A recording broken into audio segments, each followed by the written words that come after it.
Good morning, everyone. We're just going to take a moment to make sure we can be heard in the Zoom webinar. Matthew or Jake, are you able to hear us? We're hearing you well in Zoom. Thank you very much. Okay, great. Thank you. Chair Pyska, we will be ready to begin when you are.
Are you ready, Sam? Where'd my pen go? Did somebody take my pen? Nice, Joanna. Thanks, Johanna. Okay, good morning and welcome to the June 27th Board of Supervisors meeting for the County of Lake. We will start this morning by calling the meeting to order, and I will ask if anyone has a moment of silence. Supervisor Crandall? Yes. And so I wanted to take this time to offer our sincere condolences to Denise Lustolo and family. She lost her son, Mario Tito Mirabella, in a car accident last Friday. Denise is well known in the community for her work. She's on the East Region Town Hall. I know she was on the Clear Lake Chamber of Commerce. She's a board of trustee on the Lake County Office of Ed. And their family is really instrumental in Clear Lake. And so this is a very, devastating situation. And so I'd like to just, offer our sincere condolences. Yeah. Does anyone else have one? I do have an obituary that I would like to read.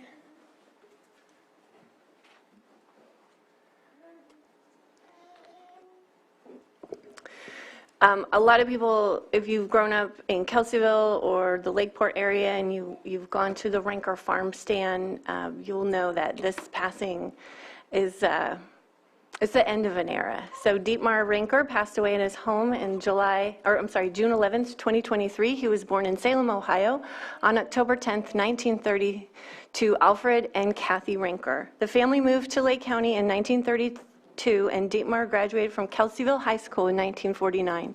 Dieter leaves behind his cherished wife, Lois, high school sweethearts, married for 72 years, and still in his wallet is a time-worn junior year photograph of her. They purchased their farm on Argonaut Road in 1953, growing pears and walnuts. In 1990, Dieter became the driving force behind establishing Rinker Farms, selling fruits, vegetables, and flowers he had grown. With his wife and family working alongside him, the farm stand became a popular and beloved local attraction. Many people came by just to talk with the farmer.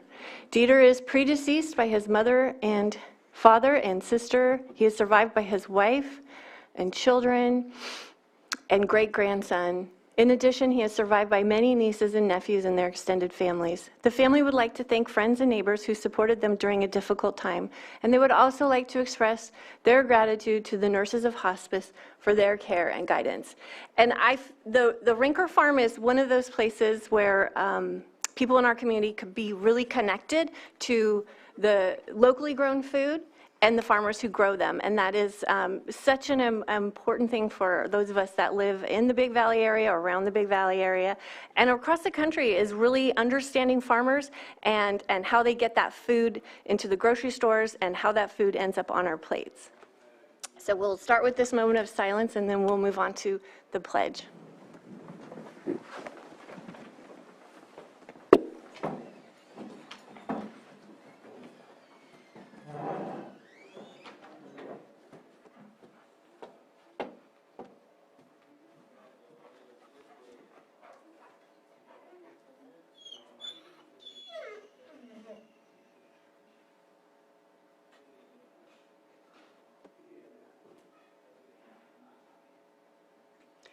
Okay, so this morning we're going to have a very special pledge led by our K-Core students. If you'd just like to come up to the front here and you can start us.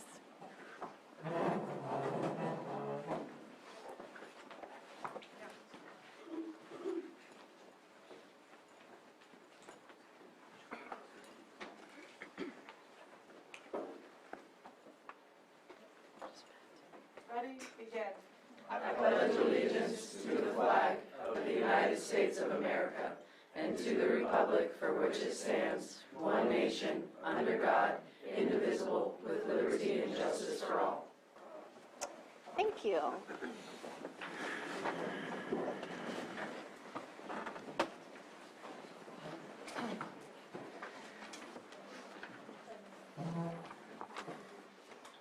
Okay, do we have any extra items not appearing on the posted agenda? There is an extra item. It is on the agenda, but it needs to be approved. Okay. And what's the reason? The reason is that I received an email late last week from CSAC asking for action from all counties. Went through the process of checking in with CAO Parker and our Social Services Director, Crystal Marketan, and got the approval that that would be something that we should support. So the letter is here, and it's a budget trailer bill, and the budget needs to be closed by June 30th, and so would like to take action before the next posting of the next agenda. Okay. Any comments from the board? Any public input on this extra item?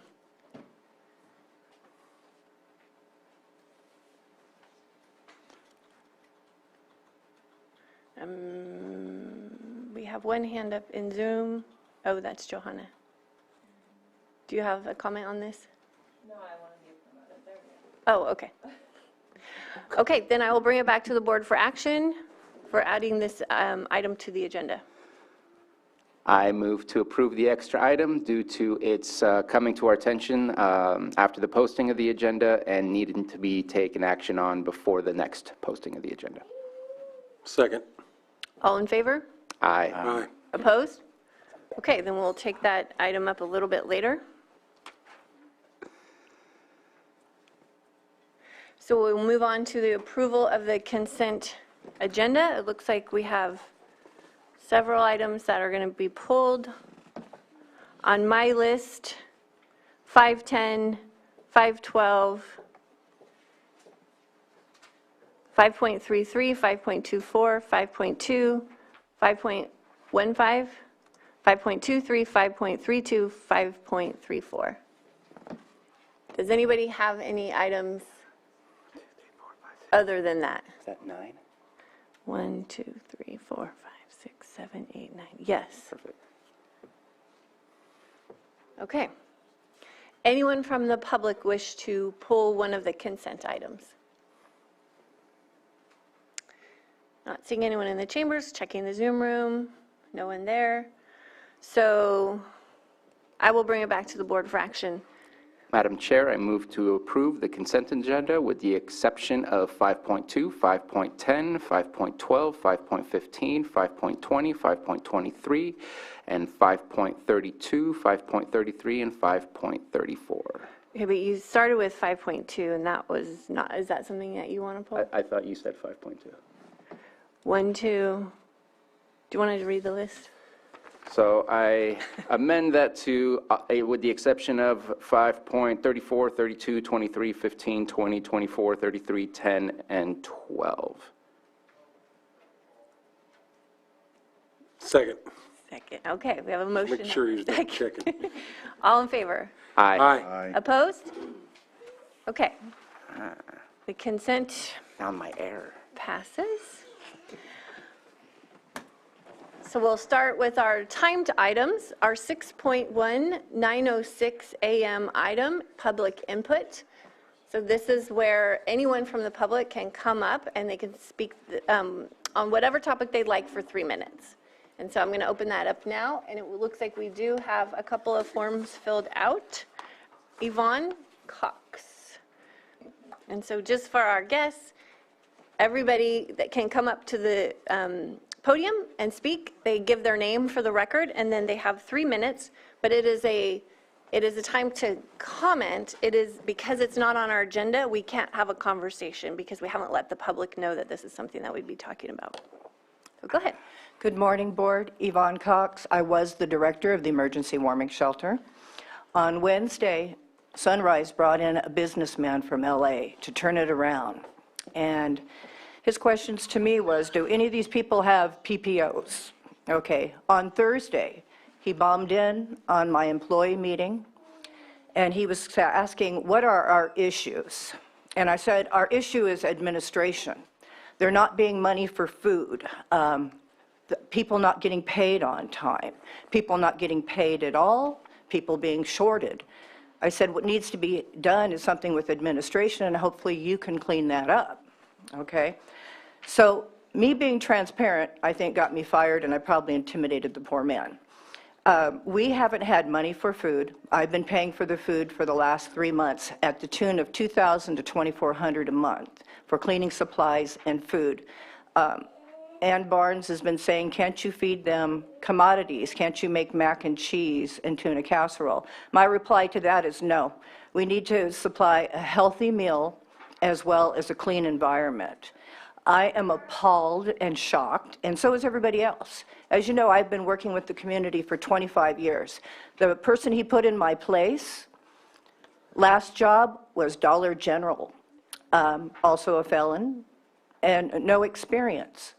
I am surprised that we had a hostile takeover, and I think it needs to be addressed. I also believe that there's funds being misappropriated. If you look at line items that were being charged that people weren't even there, didn't exist. Every time I brought it up, I've been hushed. I tried to bring it up to Scott Abbott. He walked out of the office and didn't want to hear it. Now, if you look at the line item where it says Fringe, I believe that Fringe is being taken out, put in Sunrise's bank account, and then filtered back as a loan and then paid back to Sunrise. Check me if I'm wrong. I will be lawyering up. Thank you. Have a good day. Thank you, Yvonne. Our next public input is from Joan Moss. Do you want to come up, Joan?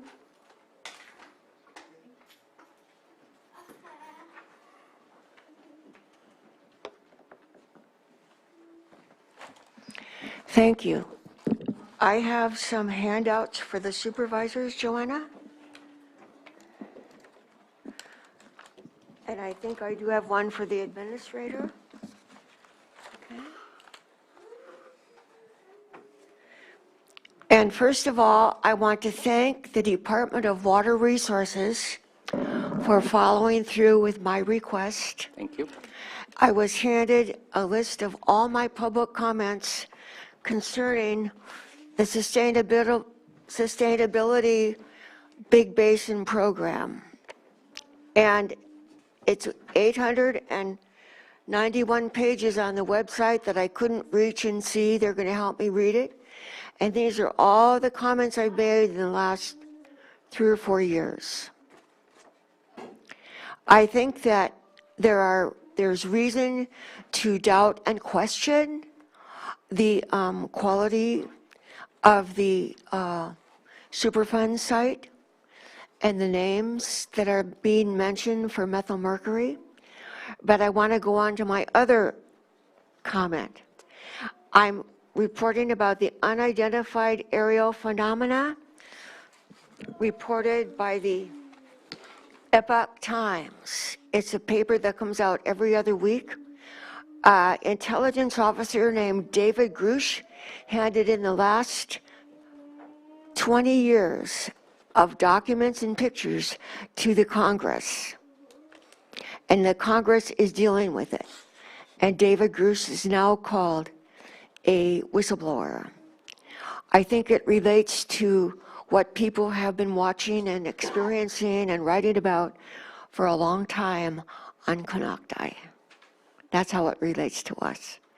Thank you. I'm going to work on this, but I wanted to alert you to those 2 items. Thank you. Okay, thank you, Joan. Do we have anyone else in the chambers who'd like to give public comment or in the Zoom room?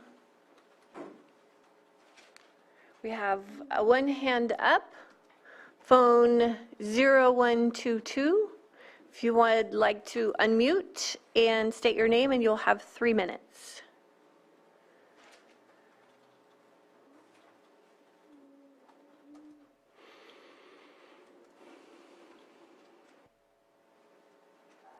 What's the code to unmute? Star 6. Star 6. If you hit star 6, it will help. There you go.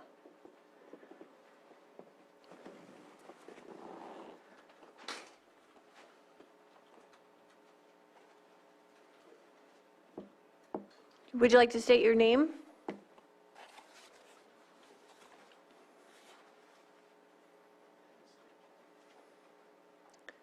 We see that you've unmuted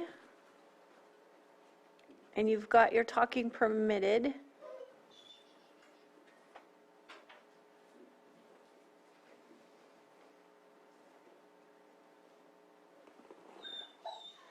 We're not able to hear you if you're talking.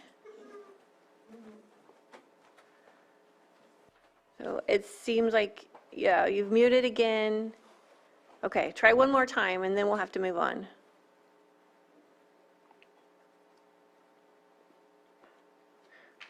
Chair Pyska, if I may, if the individual is calling from a cell phone, they may have the cell phone muted in addition to the star 6 Okay. functionality.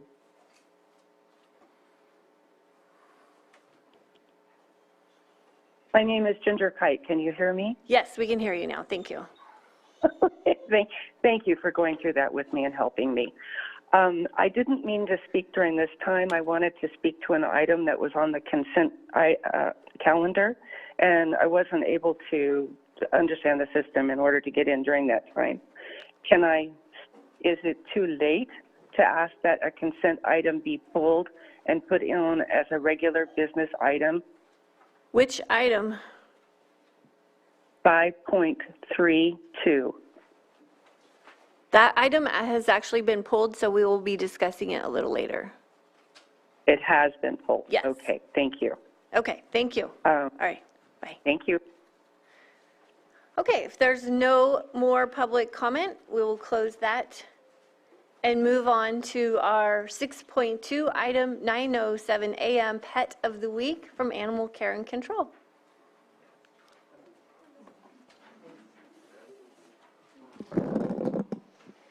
Hello, my name is Officer Copus with Lake County Animal Care and Control. Today I have brought Littlefoot. He's a 6-month-old shepherd mix.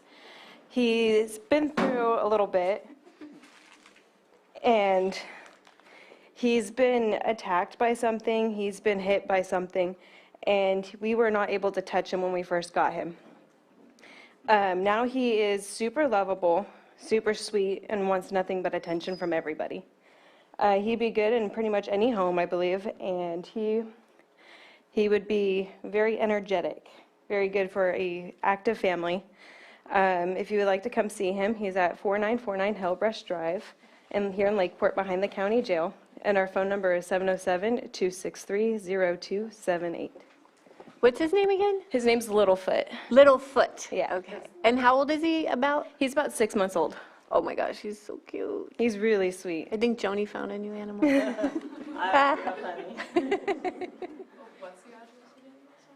4949 Hellbrush Drive in Lakeport. I think Littlefoot needs to visit the back row. Yeah. Littlefoot, why don't you take a lap back there? There seems to be interest.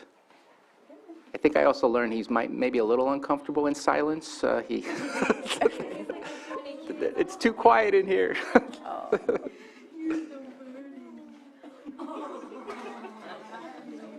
So for our visitors that we have today, we like to start our meeting with an adoptable animal, and it's the most delightful way to start a day.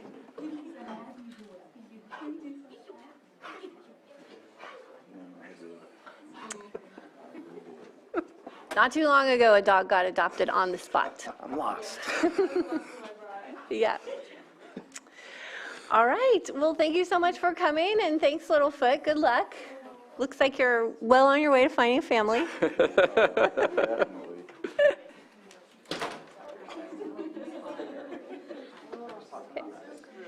So our next item, our 6.3 item, is 9:10 a.m., presentation of proclamation recognizing Kelseyville High School K-Corps graduates, graduating class of 2023. And we have our K-Corps students here. We have, I believe, more than just the graduates. So if all of the students want to come up, we will get to this proclamation. Come right up here.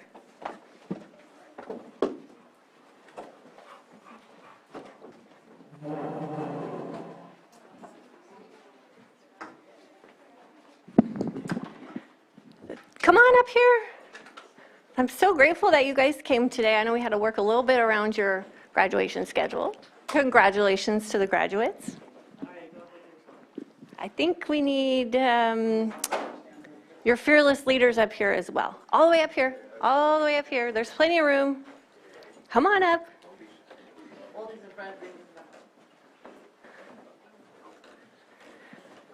Yeah, you can come this Yeah, way. you can scoot over, go ahead. Oh, yeah. Stand all in front, that'd be Spread perfect. it out.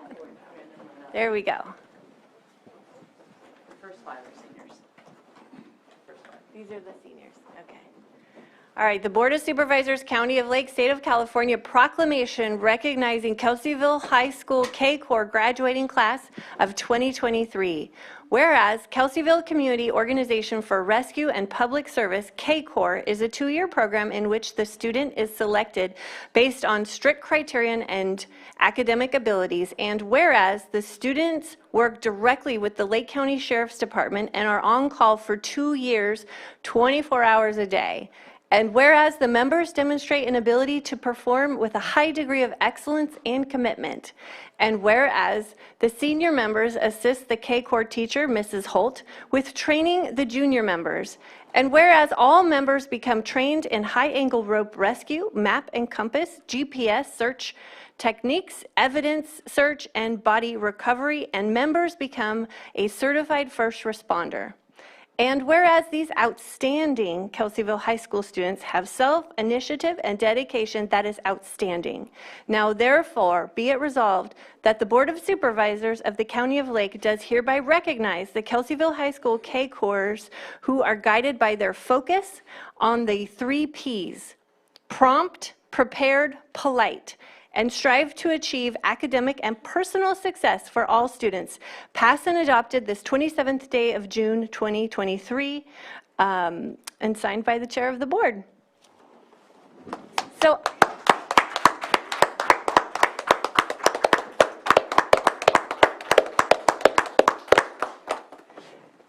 I want to pass this off to Mrs. Holt, who can talk a little bit about the program and how long it's been going on and how long you've been part of it. So I'm Joni Holt. I'm a teacher at Kelsville High School. Taryn Larson is beside me. She assists me with the program and is also a teacher at Kelsville High School. So I took over the program in the graduating year of 2005. So it's been 19, 20 years. I don't know, you do the math. I was in Cape Corps myself and graduated in 1985. Taryn Larson was also in Cape Corps, graduating in 2000. And so the program was started by Dick Arndt, and the first graduating class, or it started in 76 with a graduating class of 77. And so it's been going on for 40 plus years. So so we, like she said, we're on call 24/7, and they train every day in the classroom, plus they have weekends that we train as well, and then on call 24/7, doesn't matter what holiday or birthday or whatever's going on. So we're available in case there's a need. So we do a lot of community service as well. And so from canned food drives to parade controls and such. So they're a very dedicated group of students to the program and to each other, which makes it extra special. So is that there's a very tight bond that becomes with the group and becomes kind of a lifelong group. I just had a girl that was in Cape Corps with me that works here at the courthouse that came down and gave me a hug because we were still in touch after all those years. So, yeah. It is unique in the nation. I don't know of another program that is affiliated with a high school, with a high school curriculum. They do use youth in other programs, but it's all just, recruiting and training on their own and providing their own gear and that kind of thing. So something that's supported by the high school and actual high school classroom. And then most of the gear is supplied by Kelsville High School. And so it's the only high school program that I'm aware of.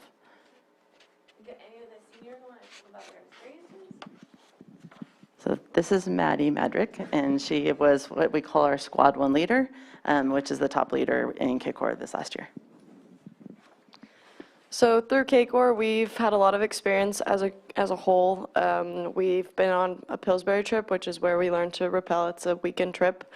My fellow oldies all taught the greenies how to rappel. It goes through a lot of trust. A big thing about Cape Corps that we've learned is trusting each other, because we get into a lot of situations where you have to trust who you're working with because it might not be safe.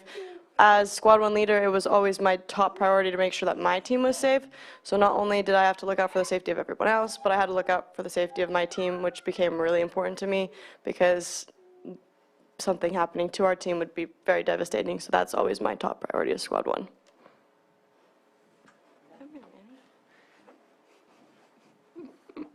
Come to you next. My name is Manny Acosta. I'm Squad 4 leader, which is the second highest squad. At first, I didn't really know what I was getting myself into. I thought we were just going to be out in the wilderness, doing a bunch of stuff. I didn't know that it would become this big in my life, but it was fun, and I'm glad I did it after all.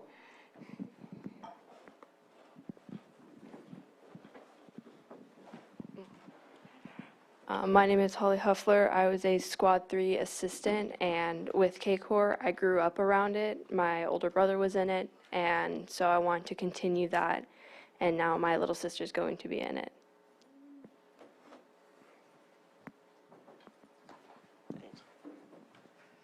Hi, I'm Jake Burke. I was Squad 2 leader, and I didn't really know what I was getting myself into, but it was been a really good 2 years, really helped motivate me for all my stuff.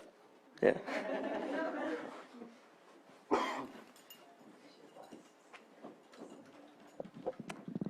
Hi, my name is Ari Fossa. I remember when Cape Corps came down to the middle school in like 7th or 8th grade, and I was like, I'm going to do that. So I did, and here we are. Does any of the greenies want to speak? Or? How about you? Yeah, here's our new Squad 1.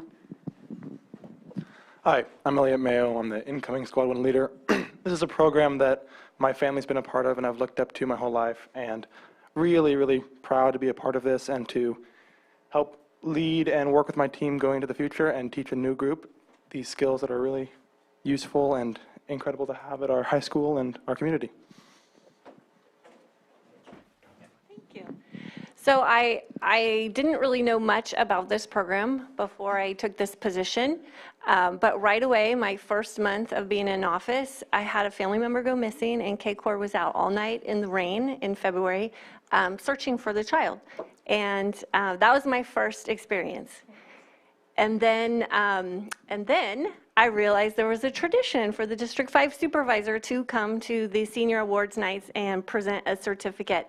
So it's really been a pleasure to carry on this tradition, and I thank all of you for your service. And as I mentioned earlier, I hope this is the beginning of a lifelong of service. And there's so many different ways that you can serve your community, even if it's not something that you go into professionally.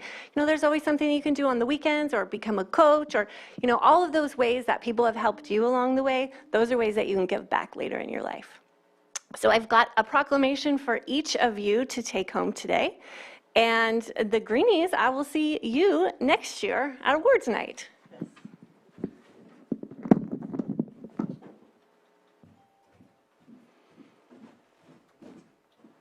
you.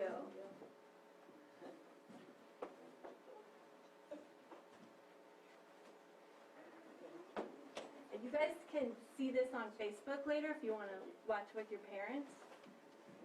Thank you, Arnie. That is a handshake. All right. Thank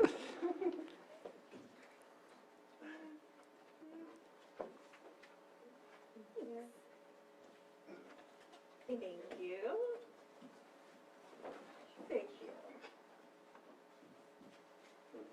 you.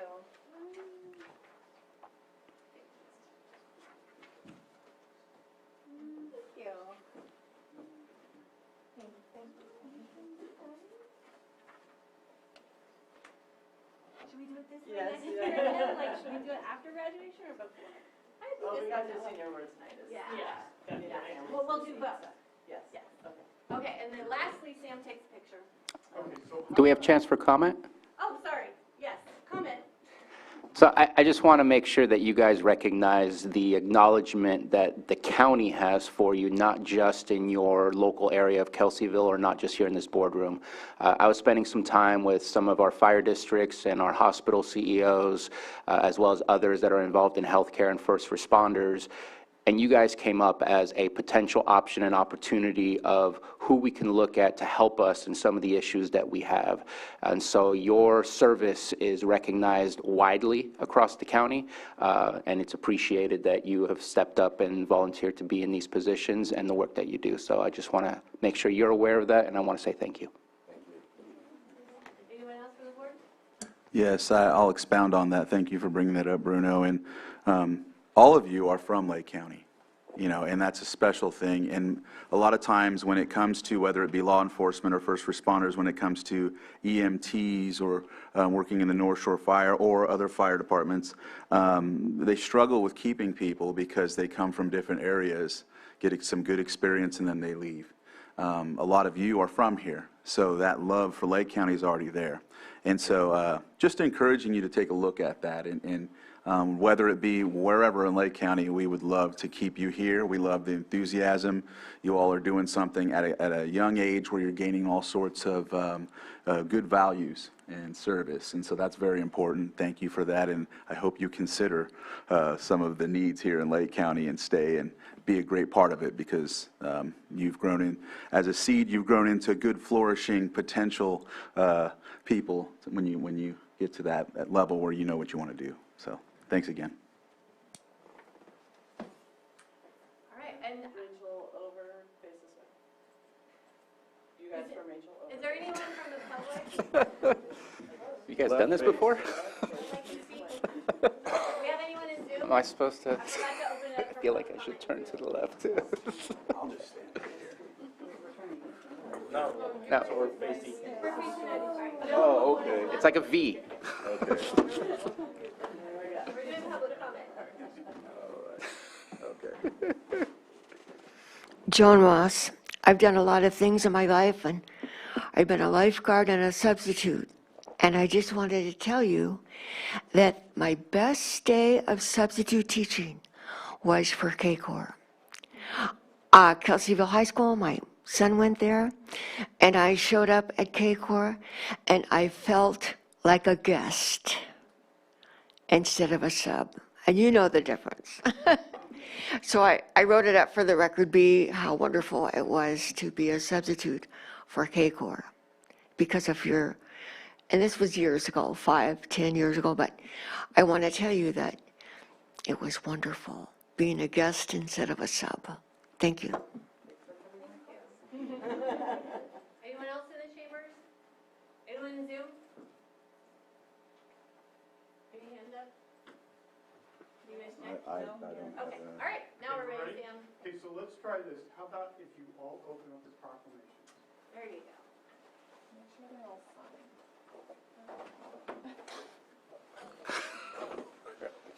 Just Photoshop the signature in. Oh, nice. Oh, that looks great. Okay, let me see if I can get a little closer. Maybe the supervisors could stand? Yeah. Yeah. Oh, yeah. Thank you, Michael. That's great.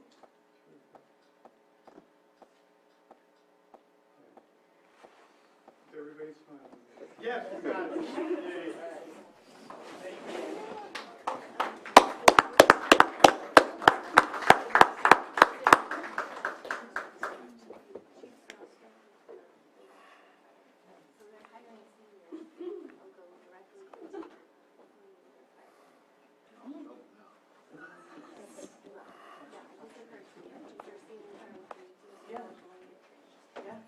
Thank you. Thanks, guys. Enjoy your summer.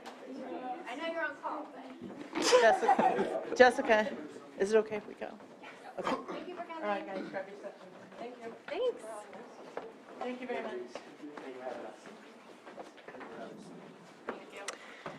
Did you wait for the people at home? So how do we want to tackle all these? Do we want to move on to the time, or the untimed and then consent? Sounds like you have a member of the public for one of them, if you want to. Yeah. Do you have any preference? Well, we could try to start with the sheriff, public works, and do water resources. Because I gave them all a heads up. Okay. So, And Ms. Jones is here for the okay, well, I'll just start with this list I have. So we'll start with 5.34, sitting as the Lake County Watershed Protection District. A, approve agreement with Lake Marine Construction for the abatement services of lake bed structures in the amount not to exceed $250,000. And B, authorize the chair of the board of directors of the Watershed Protection District to sign the agreement. And so I don't know who pulled this. Was it you? I pulled the wrong one. Was this not the one you wanted to pull? It was for 250. I went to the wrong thing. It meant to be the 5.20, so let's just approve it since 520 is already on there. I apologize for that. Okay. Any public input on this item? Sorry, Joanna. Not seeing any hands up, so I'll bring it back to the board for action. Madam Chair, I move to approve the agreement with Lake Marine Construction for the abatement services of lake bed structures in the amount not to exceed $250,000 and authorize the chair of the board of directors of the Watershed Protection District to sign the agreement and apologize for taking up time. Second. All in favor? Aye. Aye. Opposed? Okay, we'll move. I'm sorry, Madam Chair. Yeah. Both Director DeLeon and Marina are on the Zoom if you wish to take their two items at this time, which is 5.20 and 5.33. All right, we'll just do 5.33 because that's where I am. Sitting as the Lake County Watershed Protection District, waive the formal bidding process pursuant to Lake County Code Section 38.2, as it is not in the public interest due to the unique nature of goods and services, and B, authorize the Water Resources Director on behalf of the Lake County Watershed Protection District to sign and enter into an agreement with Civic Well for independent contractor services through the AmeriCorps Civic Spark Fellowship in the amount of $31,000 for one Civic Spark Fellow to develop an aquatic invasive species outreach assessment and improvement plan. Go ahead. Yes, good morning, Board. Marina Delajanis, Deputy Water Resources Director. And please correct me if this is incorrect, but I believe the item was pulled because there was not an outline that there is also a resolution that is related to this item that needs to be adopted. So I'm hoping to make that clarification to also include in the items and the subject of A, as you outlined, Chair Pyska, B, and then also adding a C, adopting the resolution that is included in the board packet, authorizing the Lake County Watershed Protection District to sign and enter into an agreement with Civic Well Commission for independent contract services through the AmeriCorps Civic Spark Fellowship in the amount of $31,000 for a single Civic Spark Fellow to conduct an aquatic invasive species outreach assessment and improvement plan. So I would like to make that addition and that clarification in the board packet material. Okay, any comments from the board? You just kind of want to check in with County Council on the process of adding something that wasn't necessarily placed within the agenda for preparing the public. I know that the resolution was there, just kind of curious. And that would be sufficient, and so essentially it would be an additional request in the board memo that was sent to the board. The resolution is included in the agenda packet for consideration. Good. Okay, anything from the public? Okay, not seeing anyone. I will bring it back to the board for action. Madam Chair, sitting as the Lake County Watershed Protection District, I move to waive the formal bidding process pursuant to Lake County's Code Section 38.2, as it is not in the public interest due to the unique nature of goods or services, and authorize the Water Resources Director on behalf of the Lake County Watershed Protection District to sign and enter into an agreement with Civic Well for independent contractor services through the AmeriCorps Civic Spark Fellowship in the amount of $31,000. Second. All in favor? Aye. Opposed? And Madam Chair, I offer the resolution. Okay, resolution's been offered. Director Simon? Yes. Director Sabatier? Aye.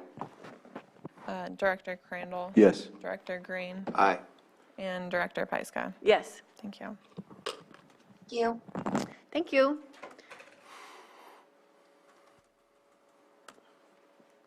$35.33 is also on here. We're done with that. We just did it. Oh, I'm sorry. And then I crossed off the wrong one.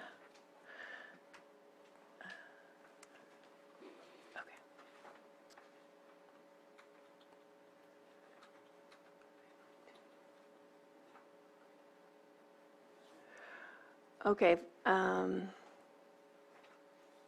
What was the other water? 5.20. That's Public Works? Yes.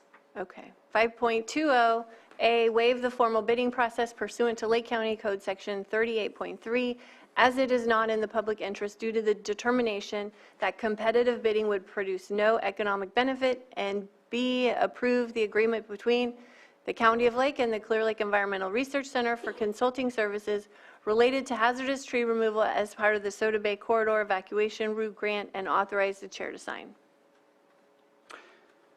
Good morning, Chair Pyska and Board. I appreciate the opportunity to address this. I apologize. We had a typo in our memo. All the references to the county code section need to be 2-38.2 section 3 instead of 38.3. So in the subject and also in the executive summary, those references again need to be County Purchasing Code 2-38 paragraph 3, 2-38.2 paragraph 3, and finally in the recommended action, that number in the Lake County Code section needs to be corrected to 2-38.2, paragraph 3. Those were the only changes. However, I understand that Supervisor Sabatier had concerns about the item. But from my perspective, all I needed to do was correct those code section numbers. And with that, I'll be happy to answer any questions. Did you have questions? So the reason I pulled this was the waiving of the bidding for $250,000. I know that we're using grant funding. I don't know, and I apologize. I know that Director De Leon and myself kind of had a little back and forth on some emails. I don't know if I was given an answer to if we're forced to do a bidding process for this through the grant that we have or not. I'm going to guess that the answer is no, since I don't remember seeing that response. But that's one of my thoughts is we're getting a grant. I want to make sure, because for $250,000, it's not just a little above $25,000, and how can we be for certain that this is the best bang for our buck? And knowing that we have $40 million more of this type of thing to get accomplished, I'd want to make sure that we set the precedent that we do bidding processes. From what I understand, clerk is not the one to take trees down. They are doing a different type of process than just the tree removal. They're identifying trees, they're providing grant reporting, so on and so forth. From what I understand, they are forced or are going through a bidding process. You guys know how I feel about the waiving of the bidding, and I'm slightly uncomfortable for $250,000 to not go through a bidding process here. I appreciate clerk, the work that they do, have great respect for them, but I think transparency and opening things up for competition is always healthy. Just to clarify, this part of the grant is not $250,000. What is this? Because the grant has several different pieces. I thought that's the amount that was being provided for not to exceed for the work that will be done. That is correct. Okay. Yes, that is correct. I thought for tree removal, this segment was $80,000. No, that was the development of the evacuation plan. That item. Oh, okay. Is 80,000, and then the tree removal portion is 247,000, and that is the portion of the project that is covered under today's agreement. Okay, sorry about that. Okay, any other comments from the board? And just to clarify, I have an issue with Part A. I do not have an issue with Part B, so if we move forward, I will just go on record as voting no on Part A, if that's possible to split the motion, because I do think we need to move forward. I just think there's a different process. Okay, and the Director De Leon, what's the justification for waiving the formal bidding process? One more time. Well, the justification is that this is a unique skill set. The project requires someone that can coordinate with all the property owners, has connections with the tree removal folks, familiarity with the state grant and the reporting, and the overall management of the project. And it was staff's opinion that clerk, through the work they've been doing over the past year and a half with state grant funds to do that very same project in other locations, made them the best available option, and that putting the project out to bid would likely not result in any other bids or firms that are local and have those same skill sets. And so that was our justification for recommending that it met 38.2, paragraph 3. Yeah, and additionally, this work is in collaboration with the Konocti Fire Safe Council, who helped write the grant and has been doing this type of work already with clerk. Supervisor Green? Yeah, thank you. Supervisor Sabatier's concerns are well stated. It would be nice to have a little more info on the four corners of the grant and whether there are any implied or expressed conditions for competitive bidding in that. But I'm looking at the staff report, in particular the last two sentences of the second bullet point in the executive summary. It isn't like there's a lot of other local firms out there performing similar services. Clerk is acting basically as a grant administrator, not performing work. So to the extent they can round up local crews and all that, and to the extent there may be an internal process that they do some cost control. But long story short, a competitive consultant selection is likely to receive little to no interest, so there isn't really any benefit to going out to bid on this, given the information we have today. So I appreciate your concern, Supervisor Sabatier. In this instance, there's a need for speed, and I have great confidence Clerk is going to be a good grant administrator and is going to bring in the best crews they can and give us the best bang for the buck that they can within the four corners of that grant. Okay, any other board comment? Anyone from the public then? I am not seeing any hands up, and so we'll bring it back to the board for action. Vice Chair Simon? Oh, sorry, did you have a comment? No, I was going to motion it unless you... Go ahead.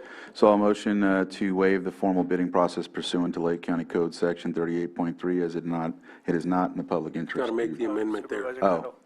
It would be under the correction 2-38.2 sub 3. Okay. And then the rest. 238.2. Point two. There you go. 3. Paragraph 3, as it is not in the public interest due to the determination that competitive bidding would produce no economic benefit. Second. All in favor? Aye. Opposed? Nay. Madam Chair, I motion to approve the agreement between the County of Lake and Clear Lake Environmental Research Center for consulting services related to hazardous tree removal as part of the Soda Bay Corridor Evacuation Route Grant Project and authorize the chair to sign the agreement. Is there any? Okay. All in favor? I'm sorry. Second. All in favor? Aye. Opposed? Okay, motion passes. Thank you. Thank you. Okay, we'll go to 5.15. Yes, Rainey Grafton is available. Approve out-of-state travel for health services staff Layla Romero and Jennifer Thorup to attend the NACCHO 360 conference in Denver, Colorado from July 9th to July 14th, 2023.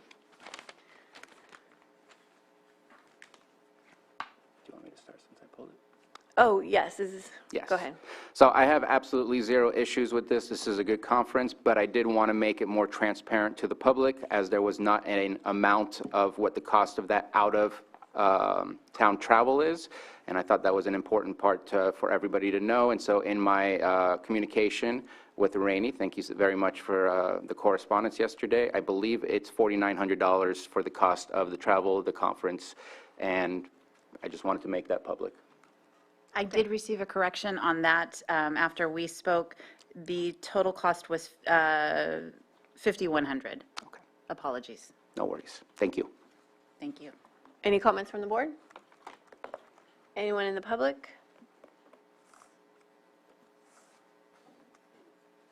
Not seeing any.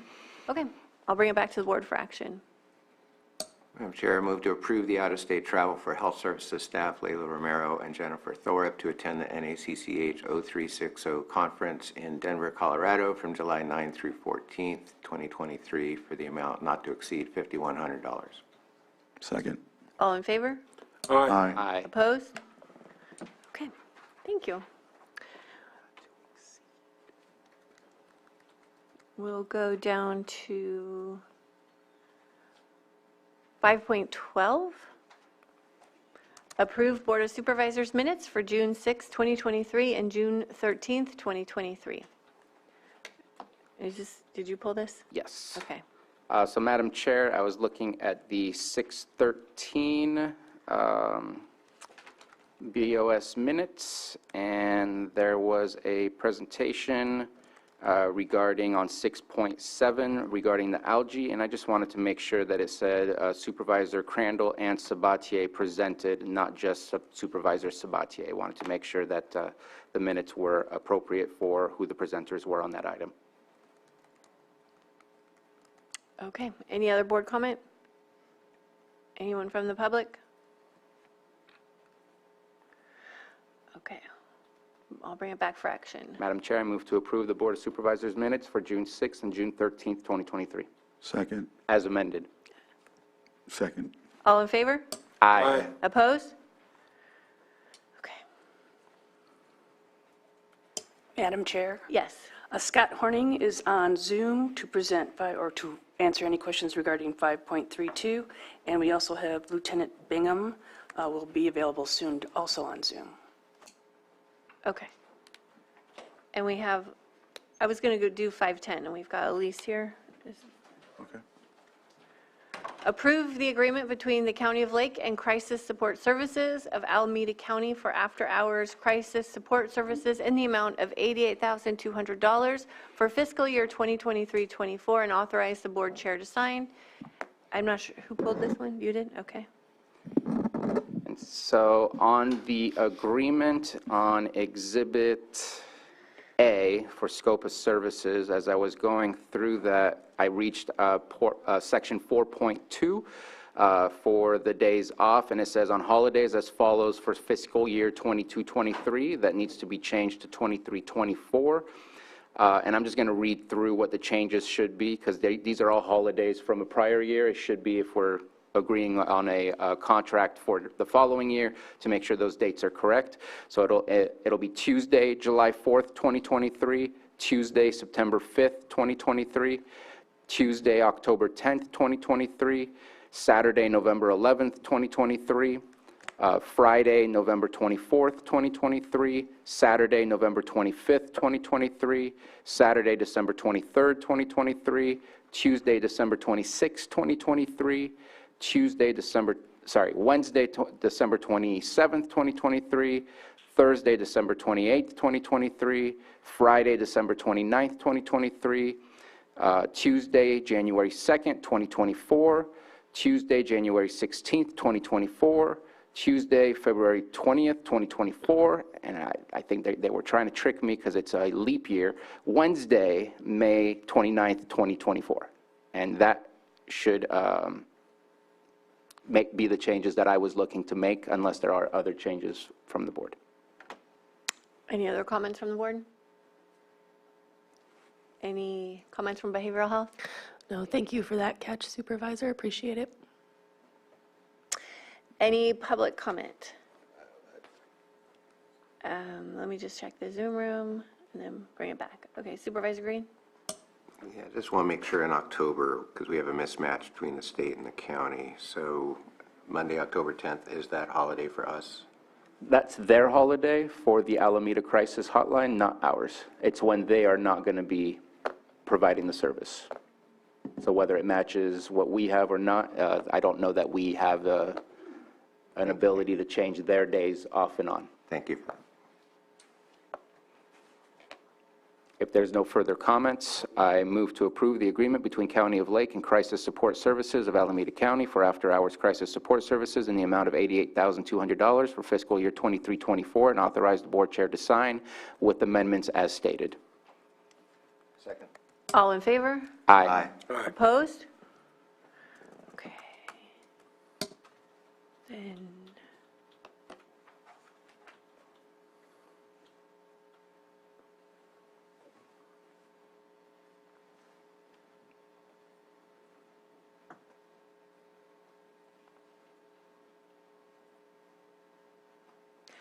okay, 5.23. Approve amendment number 1, agreement with Praesis LLC for management consulting, compliance, and reconciliation services for inmate telephones, inmate tablets, and ancillary communication services, and authorize the sheriff and chairperson to sign. Supervisor Spatier, did you pull this? And so this one's real simple. It's just a quick typo. I was hoping we can just turn a 1 into a 0, but county council told me it would be cleaner to bring it up in public session. On section 2A, under compensation and reporting, it says for the period beginning February 11th, 2014 and ending April 31st. If we could change that to April 30th, since there is no April 31st. And then that is the only change to make to that contract, or that amendment. Okay, any other comments from the board on this item? Any from the public? Check the Zoom. No one in Zoom. Okay, then I'll bring it back to the board for action. Madam Chair, I move to approve amendment number 1 agreement with Praises LLC for management consulting, compliance, and reconciliation services for inmate telephones, inmate tablets, and ancillary communication services, and authorize the sheriff and the chairperson to sign as amended. I'll second with the request that we get a pronunciation someday of this company. Thank you. Priuses? All in favor? Aye. Opposed? Okay, we will move on to 5.24. Approve agreement between Lake County Sheriff's Department and U.S. Forest Service for 2023 annual operating and financial plan in the amount of $20,000 for Pillsbury Patrol. And B, approve agreement between the Lake County Sheriff's Department and U.S. Forest Service for 2023 annual operating and financial plan in the amount of $10,000 for controlled substance operations. And C, authorize the sheriff and the chair to sign. And was this pulled by Sheriff's Department? Wasn't pulled by. Okay. Go ahead, Lieutenant It Bingham. was not pulled by us. Oh, okay. We would ask, though, that we, in the memorandum we had signed by the chair, along with the sheriff, we just ask that you approve it, that the sheriff could sign the amendment to the contract. Again, Forest Service is a 5-year contract. We're already in contract with them. This is just a modification of that contract for an additional reimbursable funds for the law enforcement services we provide on U.S. Forest Service property. I didn't pull it. Okay. Let me see if they pulled it. Okay. Was this, did Madam Chair? Yes. We pulled this, we notified Mary Beth that we would prefer that the chair also sign this amendment. Okay. Any comments from the board? So we're looking to change C to authorize the sheriff and the chair to, so we're not changing anything? That is correct. We're just adding a signatory line for the chair to sign. Oh, there's no signatory line? Yes. Okay. We can do that, absolutely. It would just carry over to the next meeting, and we can make the modification and have that. Can we? Oh, yeah. So the signatory line can be added pursuant to the, today, pursuant to the, if the board approves for both the sheriff and the board chair, the chair of the board to sign. Okay. Any public comment on this item? Not seeing any. Bring it back to the board for action. Super quick clarification, that would be on page 19 of the agreement where the 2 signature lines are currently. You're just adding there. Thank you.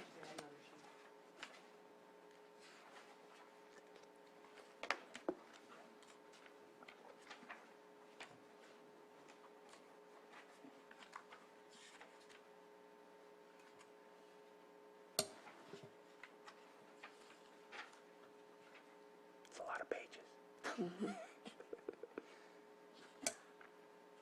I did see one signature field on the first page of that agenda packet where it would only have Lake County Sheriff's signature field. I saw another field on page 19, so. Actually, on page 1, that looks like U.S. Forest Service signature. It would be under section 11 of signature. Oh, I see. I was looking at 12A. But if you look at page 19, that page could be easily modified.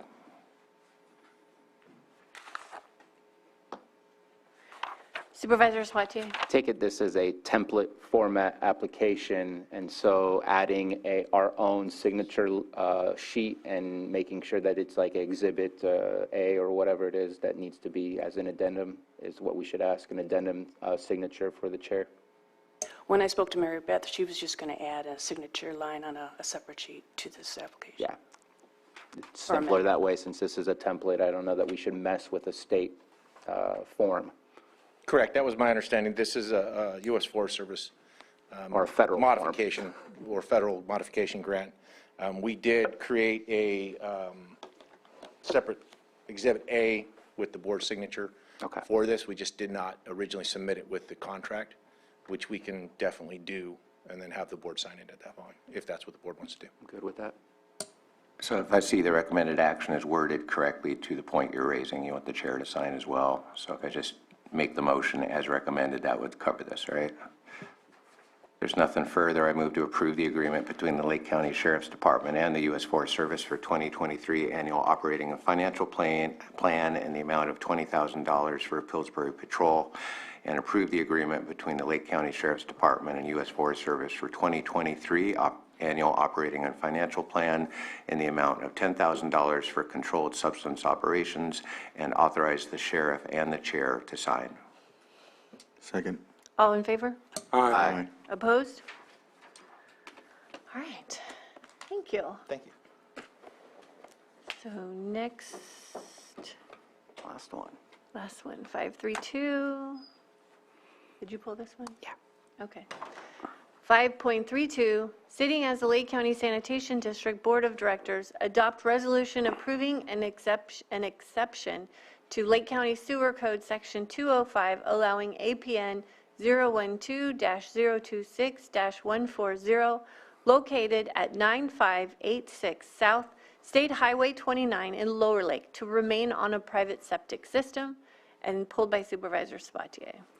So I looked up the address, and I get that this is an old building. However, it's being renovated for new commercial activity, and knowing that it's so close to Siegler Creek in that area, I would like for us to reduce the amount of septic tanks that are in a vicinity of a water of body. And so I do not agree with the waiver for this property. If it was residential, I'd have a different take on it, but as a commercial business, I think that they need to do what is the right thing, which is to connect to our sewer system and ensure that there's no impacts to the neighboring environment. Any other comments from the board? I appreciate at least the initial thought. I'd be open to hearing from special districts. If the objection is to the cost of hooking up to the sewer, but we're also claiming that the private septic system is in need of major repairs, our board would need some comparison of costs to even make an intelligent decision as to which way to go on this. But if the old septic is gone and needs a big chunk of money, but we need to know how big that chunk of money is before we can weigh whether to grant an exemption for what's probably a bigger chunk of money to connect this to septic. But I appreciate Supervisor Sabatier pulling this. Good morning, Honorable Chair and board members. I'm not opposed to that process. They meet all the environmental health required setbacks to body of water and or a well. Environmental health believes that they have room to do the expansion and or repair to the system. So as far as that goes, we would still be in favor of allowing the exemption, but if we want to go and have the developer get some quotes for what the repair of the septic system is, that sounds reasonable to me. Sounds reasonable to me too. Okay. We'll just make a comment, though, just to follow through on the unreasonable burden. All the costs in there are quite extensive as far as doing that. If they meet the setbacks and other things, when we see the cost, obviously, I think we need to take that into consideration. So I would think repairing the septic system is going to be much less burden on the business as it's moving forward. So I appreciate this coming back with those costs or an estimate of those costs. Do we have anybody in public comment? We've got 2 hands up. First hand is phone 0122. If you want to unmute, state your name and you'll have 3 minutes.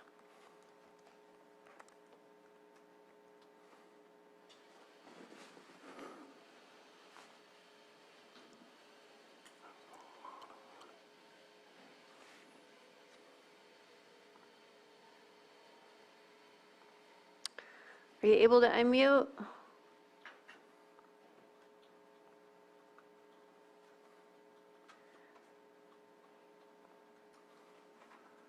Hi, can you hear me? Yes, I can. Okay. My name is Ginger Kite. I live in Lower Lake. The property that you guys are looking at or talking about now is located very near to Siegler Creek, which feeds into Cache Creek. I'm concerned that allowing it to stay on septic is a risk of sewage contamination to both of those creeks. I have concerns about the environmental impact. The building is older. It was built pre-1950s, as I understand it, and I think that that it's important that we protect our environment and our creeks here in Lower Lake. Thank you. Okay, thank you. And we have another hand up. Sufyan Hamoda, you want to unmute? Yes, can you hear me? Yes. Hi, Sufyan Hamuda. I am one of the property owners there. I just want to thank you for taking the time to review it today. And I did just want to note a couple of things. So this property does have the existing septic. And in March of 2022, we actually had the septic system inspected by environmental health and passed. We were going through the permitting process for the business, and it was only in 2023, earlier this year, that we had submitted for the building permits. We got sign-offs from air quality, fire, school district, and when we got to environmental health, that is when we were required for another inspection. That inspection actually took place after the massive rain and snow events. So the only problem with the septic system was it was oversaturated. Now, working with Lake County pumpers locally, they were able to say that they can easily install or expand the septic system that is currently there. All the infrastructure is there. Yes, we are redoing the building within the same footprint, but that septic system was fully functioning and approved by environmental health in 2022. Again, we just had that follow-up inspection after, again, the massive rain event. The distance, as mentioned, from the septic to the creek is over 250 feet. So there's quite a bit of distance there. We're definitely willing to provide, I know we're going through right now, but we're willing to provide the quotes. Lake County Pumpers, again, has been working with us. It will be astronomically less of a burden to just upgrade the system again, which we had already done in 2022, or that reinspection. So I'm happy to answer any other questions. Does anybody have any questions for him? Not for him, but for Special Dicks. I'm kind of flash reading the sewer ordinance, and I was looking for the exception that's available here. Can you give me the exact code site?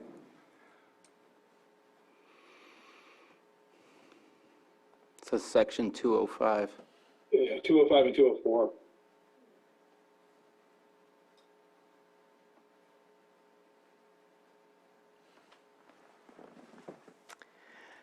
Do we have any other public input on this item? I'm not seeing any in the chambers and no more hands up, so I'll bring it back to the board. Supervisor Spatier. And I think that one of the things mentioned by the, I don't know if it's the property owner or the project manager, it fits right into my thoughts. In 2015, we had an unprecedented situation, and it's happened, unfortunately, year after year after year. and we're still worried about it happening again in the future. The idea of massive rainstorms is a part of the same issue that we deal with when it comes to fires. And so this seems like the issue that he's dealing with currently with his septic is an issue that most likely will be reoccurring as weather continues to become more and more severe, which is why I think for longevity and especially for commercial purposes, we need to make sure that it's done appropriately and not patched. Supervisor Green?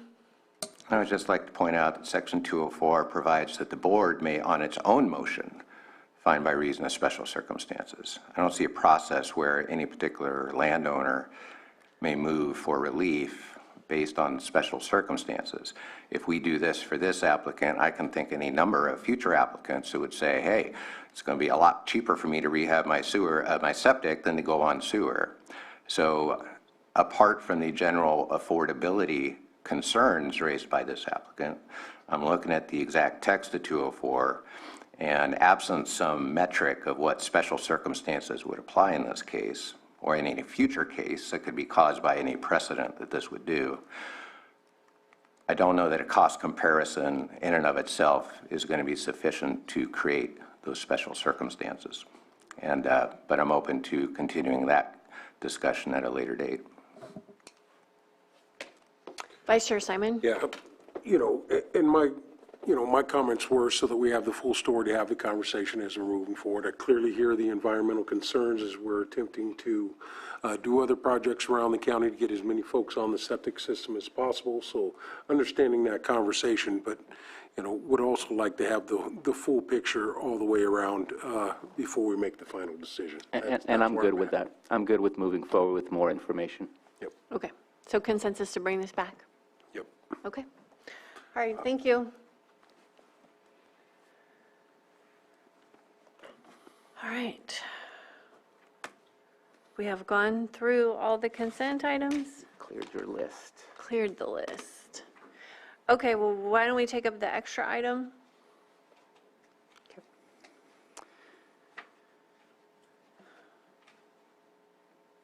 Supervisor Spatier? Okay. So the extra item is consideration of a letter of opposition to AB and SB 120.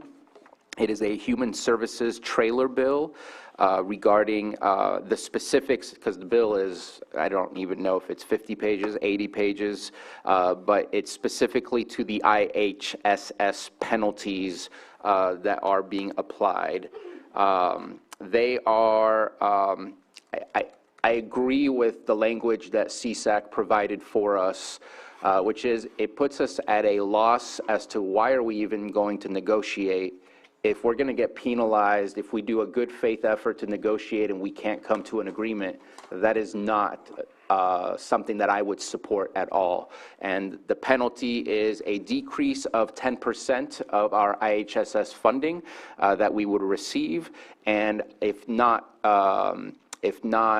resolved, an automatic dollar increase on the wages, which for some counties, possibly ourselves, is more than that 10% that we would lose. So just the fact that it puts us at a complete loss in being able to negotiate, where if the other side is unhappy with the board's offer, that automatically we get penalized rather than continuing a conversation and having a good faith effort between both parties. It is, the letter itself has been printed and is up front for anybody to grab and pick up. I don't know if the board would like me to read the letter to make sure to be as transparent as possible to the public before making any decision, but that is the brief summary that I can provide. I do not know if Director Marketan is available today. This is Crystal Marketan, Director for Social Services. I am on the meeting. And if she has anything further to add to what I just stated. I don't.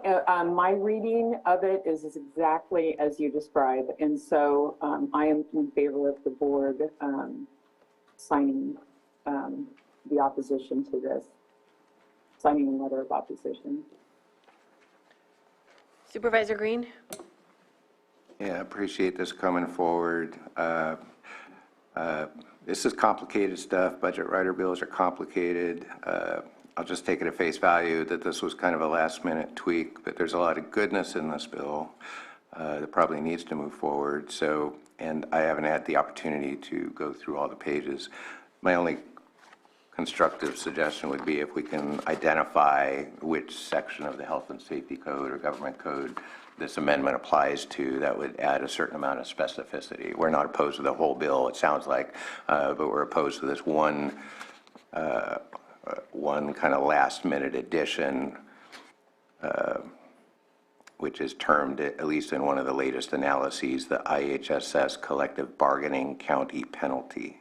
So I think that's called out in rough terms in this letter, but I think if we're to be specific and kind of cite to what the legislature's been tracking, what they're calling it is an IHSS collective bargaining county penalty, and this opposition letter would cite to whatever code section would implement that. So this is a form letter from CSAC? This is a letter from CSAC and RCRC, as well as there were other agencies. Let me get to my email. And it does call out, it says the provision in the human service trailer bill. There's a lot of provisions in there. So I'm okay with the form letter as written.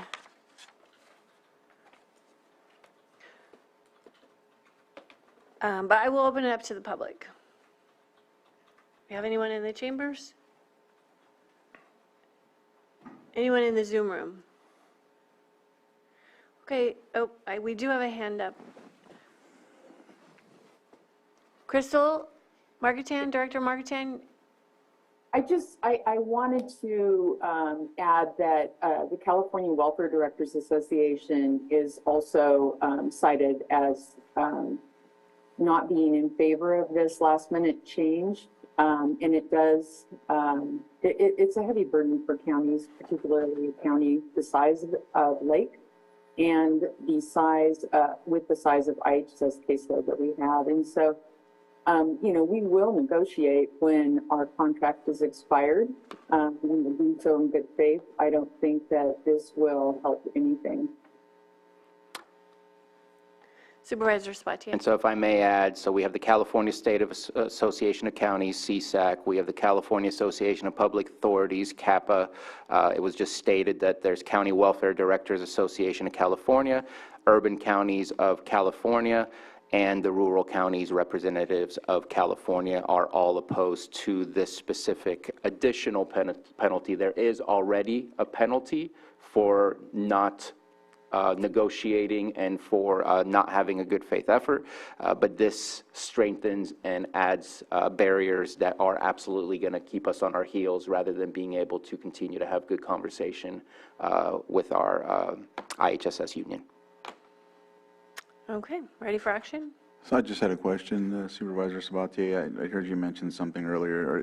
You know what, you answered it, sorry. Don't worry about it. Yeah. So just for transparency too, the recommended action. So the recommended action, I was hoping that would be changed before we got to that today. Oh, no, it is changed. I just sent it to you. Oh, it needs, oh. Yeah, but we can display it. Sorry about the algae bloom. I copy from other previous memos, and that was a really embarrassing mistake.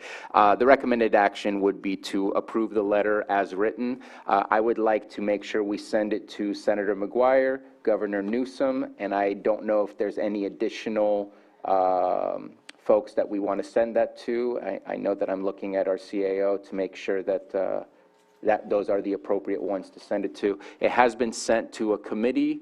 I'm going to be honest, it's the B and FR. I'm going to guess that's the Budget and Finance something committee. Before it goes back to the Senate, it has already been approved by the Assembly. And yes, these were last-minute changes, not very transparent, no conversation about adding those changes, hence the letter that's been drafted for us to support them being taken off. Madam Chair, we'll provide or add any additional people to send this to, if it's appropriate. We just don't know that quite yet at this time, and we will do so. Okay, thank you. Because one of them that I was hoping we'd send it to is the chair of that committee as well. Right. Second. Did you make a motion? I wasn't sure if we were Okay. ready for. Yeah, we're ready for action. So I move to approve the letter opposing the human services penalties for IHSS as drafted with the addition of appropriate recipients and placed in a more formal format. Second. All in favor? Aye. Aye. Opposed? Okay, motion passes. All right, now we will get to our untimed items. Yes, we can take a 5-minute break. We'll come back at 10:31.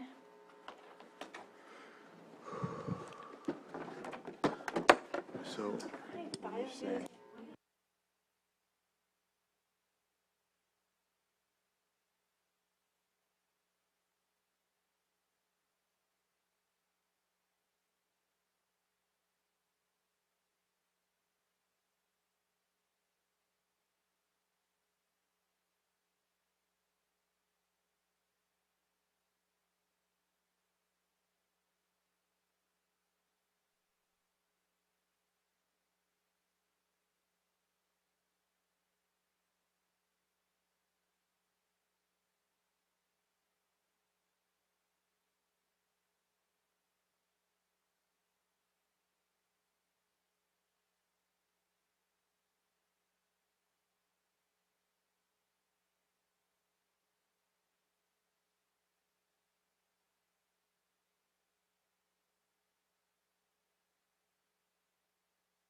Ready, Sam?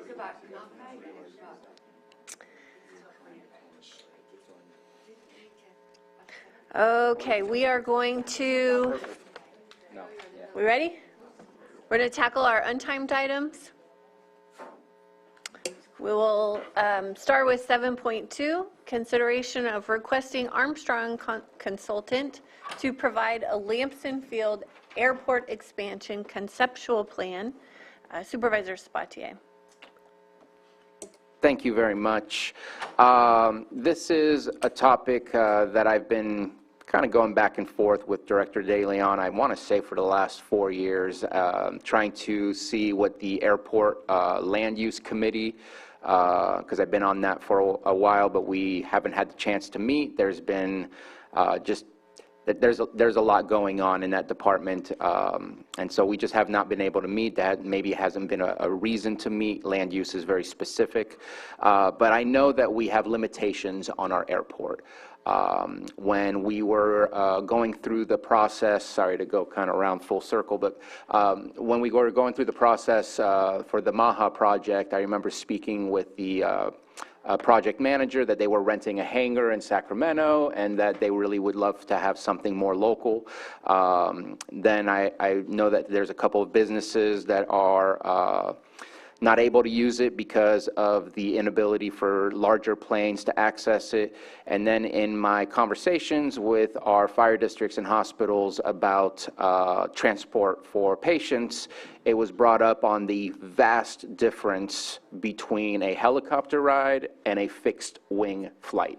The cost is almost 30%, if not even lower than that, for the fixed wing flight. And so that was something of interest. And so I had a conversation with Director De Leon. I knew that we had our Armstrong consultant that had been already acquired by the county, and looked to see what is their part that they can play to help us understand what the plan is. We don't have a plan. We have infrastructure money for local airports that is going to become available. And without a plan, there's no way we're going to be able to access those infrastructure funds for the airports, and those are soon to be released. There's other grant opportunities as well. So what's in front here is just, are we interested in asking Armstrong to do a plan? If the answer is yes, then Director De Leon would come back with a supplemental service agreement that requests specifically for Armstrong Consultant to look at what would it take to have an airport where you can land using instruments, where now you can land at night, you could land in bad weather, and that way that can help potentially create access to CAL FIRE, create access to fixed wing medical flights, and other larger planes as well to be able to access that.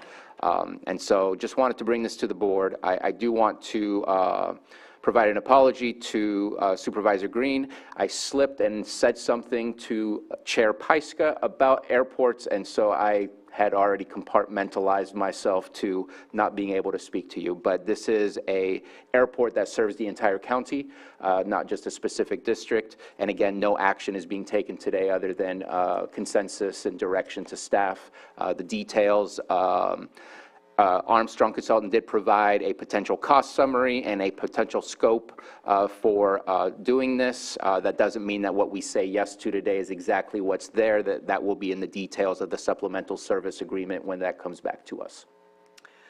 Vice Chair Simon?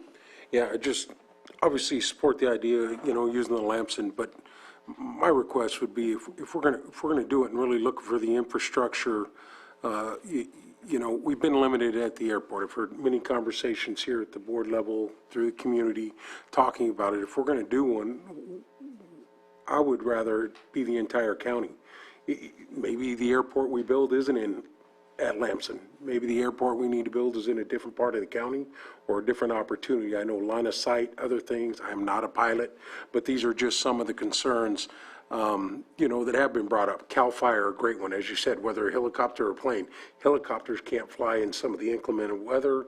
The fixed wings can land if we have the opportunity for that. So my only consideration would be, if we're going to do it, looking for infrastructure dollars, that we really look at the entire county. Is there an option here for an airport in Lake County? I think that's a big-time infrastructure, future growth need for us. We got our neighbors in Sonoma County expanding and other things, but that's still a 45-minute drive. There are plenty of folks from Lake County that drive to Santa Rosa or San Francisco or Sacramento to get out of, to get out of here. But that little commute time, that would be my only request. In support of this, but I really think if we're spending the dollars, we really look at the opportunities that may lay out there that haven't been fully vetted with all these infrastructure dollars. So that would be it, but I do support this. I appreciate the addition. I'm not sure what that does to the overall cost summary, but why pigeonhole ourselves to one specific area? Because maybe it'll cost $50 million to do that expansion versus whatever else cheaper to do it somewhere else. So I don't know what that looks like, but I think that's a good concept to ask them to not only look at what we have, but where else it could be. Supervisor Green? Yeah, I would, I see the scope of work as it's presented.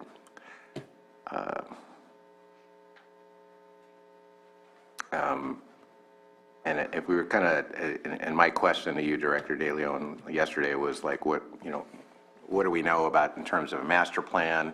Are we talking about just filling in the blanks for an airport that continues to have needs in its current iteration that may be eligible for infrastructure dollars? To Supervisor Simon's point, a needs analysis that may go outside just being focused on Lamson may be appropriate. Fixed wing is cheaper, but if we're just fixed wing to an airport and they're doing ground transport, IFT, if you will, to another facility, those costs have to be looked at. So the scope of work is fine as far as it goes, but this company has a lot of expertise. Airport master plans is within their realm of expertise. I think doing needs assessments is probably within their realm of expertise.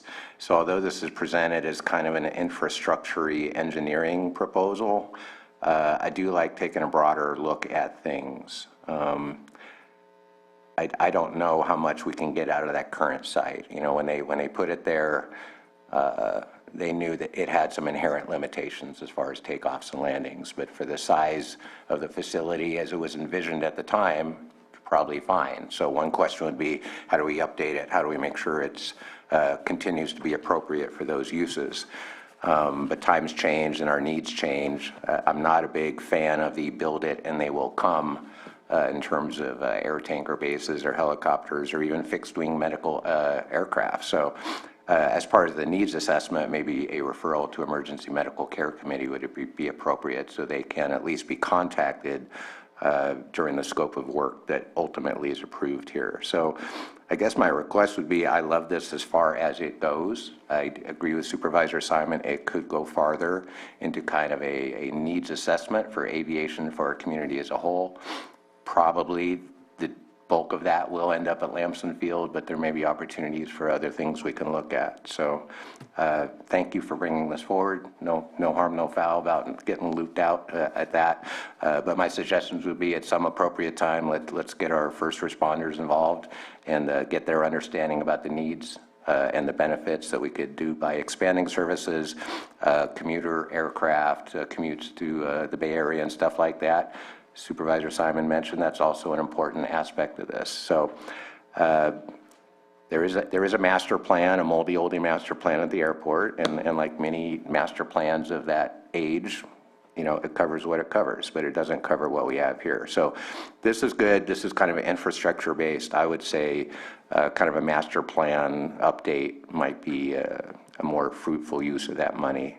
And I think hopefully our infrastructure dollars would cover that kind of advanced planning, if you will, before we get into the weeds about what specific projects we need to engineer and where. Director De Leon, do you have anything to add? Good morning, Scott De Leon, Public Works Director. No, I'm hearing and looking forward to some consensus and some direction.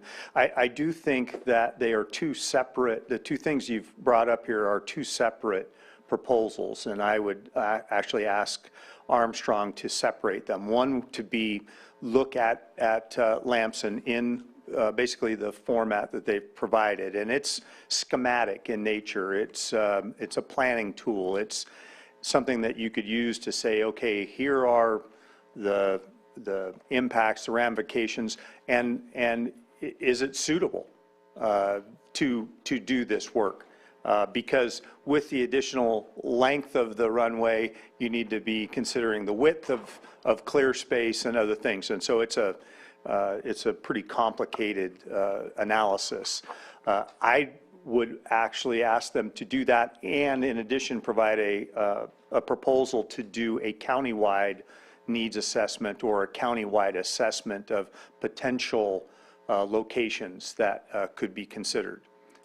They are a very good and competent planning and engineering firm for airports, and I'm confident that they could do both of the projects that you've mentioned this morning.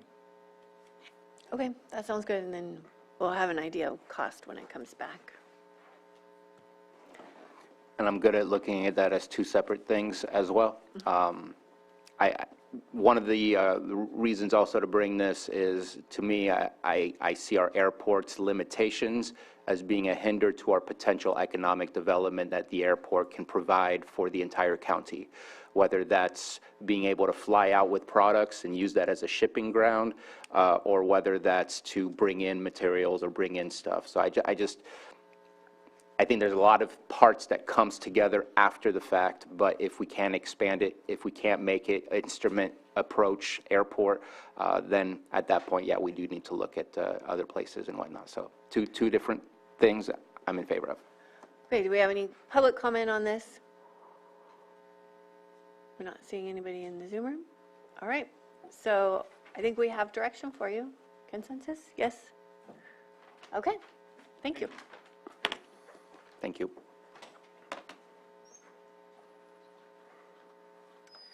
Okay, the next item, 7.3, consideration of District and Board of Supervisors newsletter options, and this is from admin. Matthew. Good morning, Board. Matthew Rothstein, Deputy County Administrative Officer. As always, it's a privilege to address your Board this morning.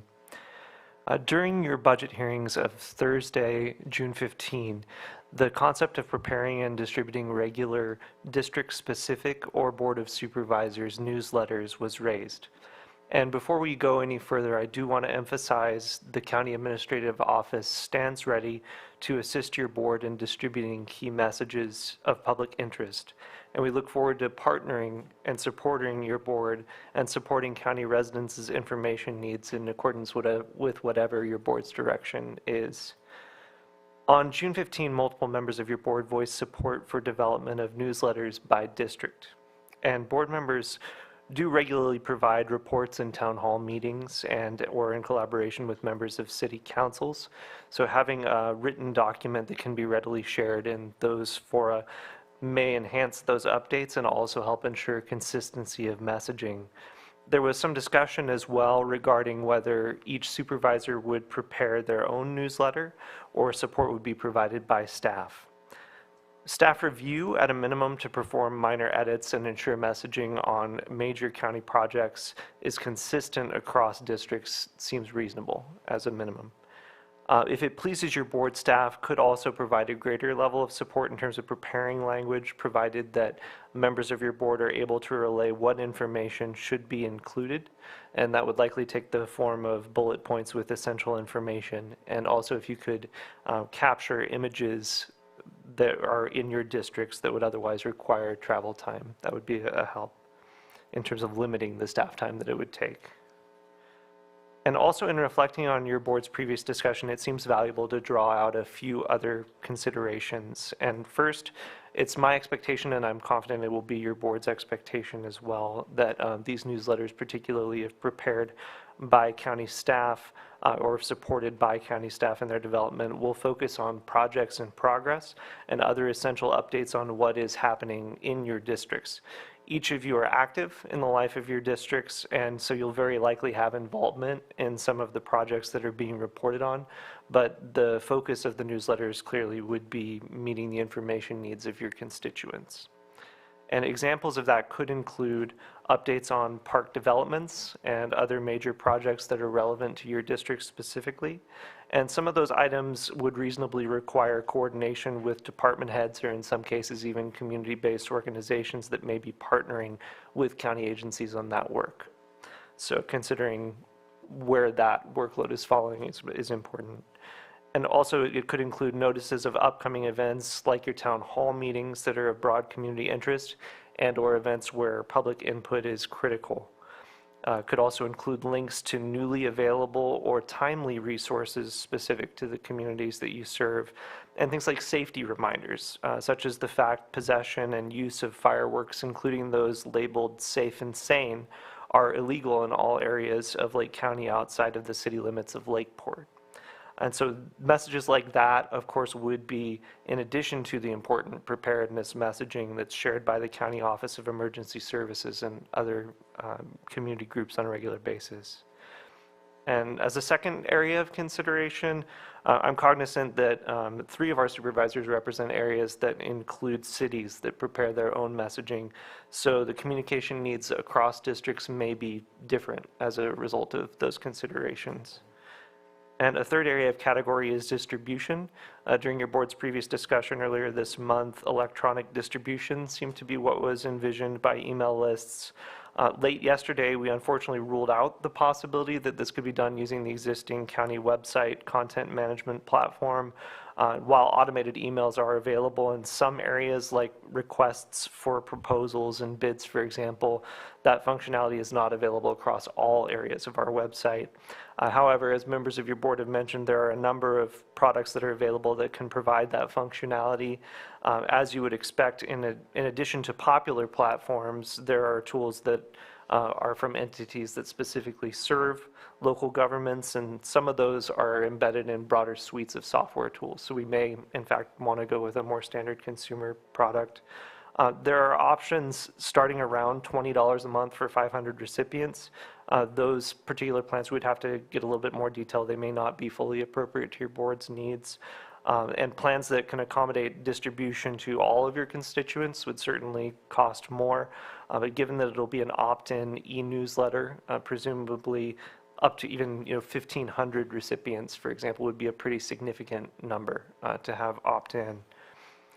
So available tools can definitely be investigated further, and we can determine what's most appropriate in collaboration with IT staff and others as appropriate if that's your board's direction today.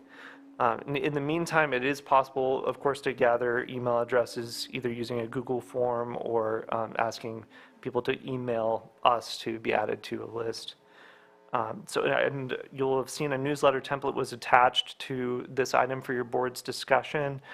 The emphasis in creating this particular template was just solely on flexibility, to create a form that was very easy to modify in light of the discussion that your board previously had. Wanted to make sure that it was something that could be easily edited, that pictures could be easily replaced without necessarily having to be moved, that sort of thing. So this is really just a very rough version, but intended to maximize what you're able to do with it to modify it. And so definitely appreciate your board's previous discussion, and we'll look forward to any further input and direction that you have today and your consensus building and direction. Thank you, Matthew. This is something that I brought up during budget hearings because I've just been noticing a disconnect when I present at meetings or talk with people, and they just don't have any idea of what the work is that's happening in the board chambers and at all these meetings and with our different departments. And so I think this is a great way to communicate with people who don't have time to attend a lot of meetings or are just focused on their work and they'd prefer to have an email update. I've managed a lot of email newsletters and listservs over the years, so I've found this to be a really effective way to communicate. But I do think we can't really move forward in this conversation until we acknowledge our staffing crunch. And so I just wanted to give CAO Parker a moment to talk about that. Yes, with the announcement of our most recent retirements and the fact that our ACAO is still assisting behavioral health, we're a little pressed right now as far as, and we have limited capacity.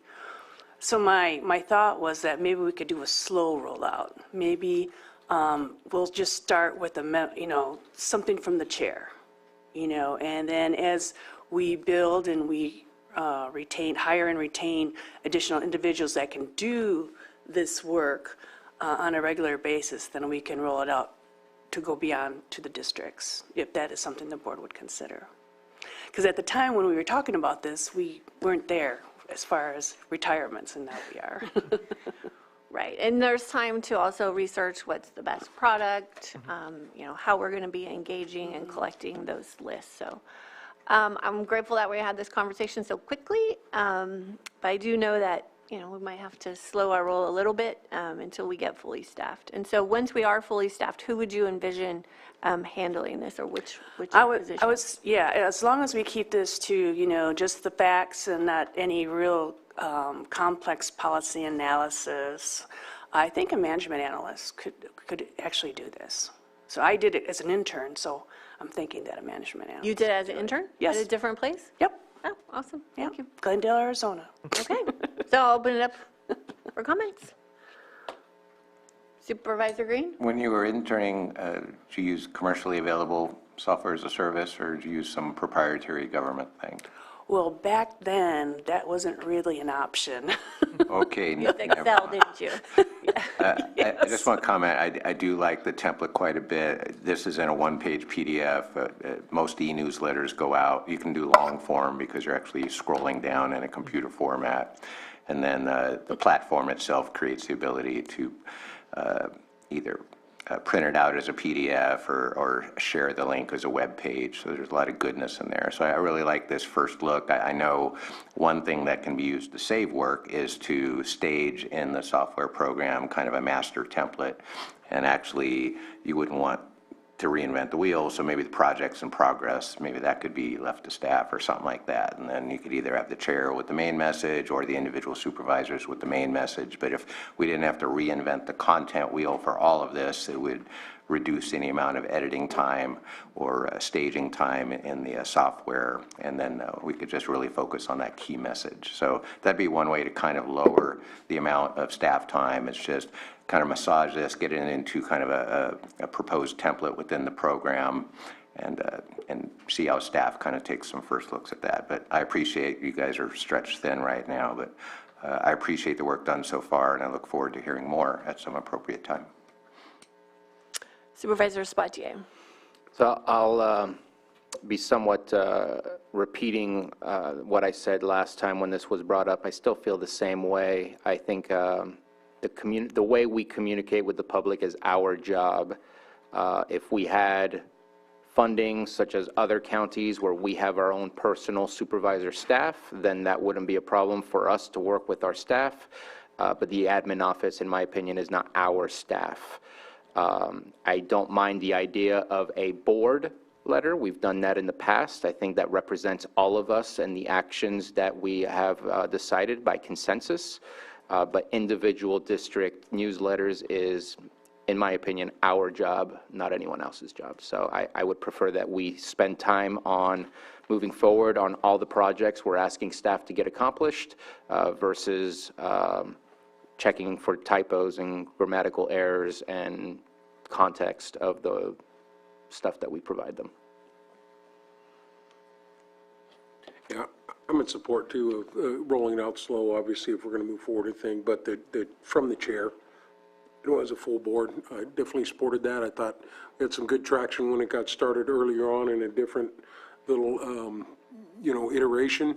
After our board meetings, I think, is what we were doing. After the meeting, we got the message out there, and sent it out to the community. So definitely in favor of that. And At one point in the previous career here, setting up for 6 days, I talked about the staff and being able to have that. We do have neighboring counties, everything, you go meet with them, they got a scheduler, they got a staffer, and, we got an iPad and a cell phone.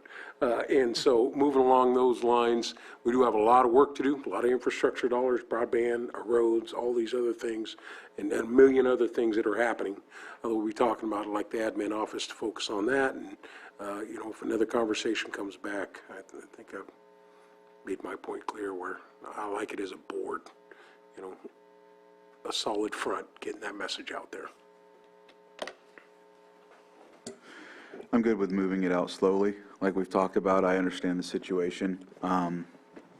And I do like the collective approach initially, once we get into a position of having the resources for assistance, I think it would be a good idea. For example, there's a couple of town halls that I won't be able to attend. Something like this, would be official. They can read it off while I'm not there or whatever the case may be, because I usually give a report to them. I still do it anyhow. Like I said before, I'm going to do it regardless of if we ask staff to help or not. But I support. So. Well, it's an equity issue too, because not everybody can attend the town halls and get the update. It's, and sometimes there's under 5 people at my town hall, and so only the people that are in attendance get the update. And, that's unfortunate, because there's a lot of people that, need to understand all the things that are happening, like you were mentioning, the broadband projects and all of, and sometimes they're district specific. So that's why I think it's important to have that a little bit drilled down. I feel like if we can start with the board package, but it might be a little long, and it might be a little easier to do short bites for each district. You're right too, because there sometimes will be limited, participation in the town halls.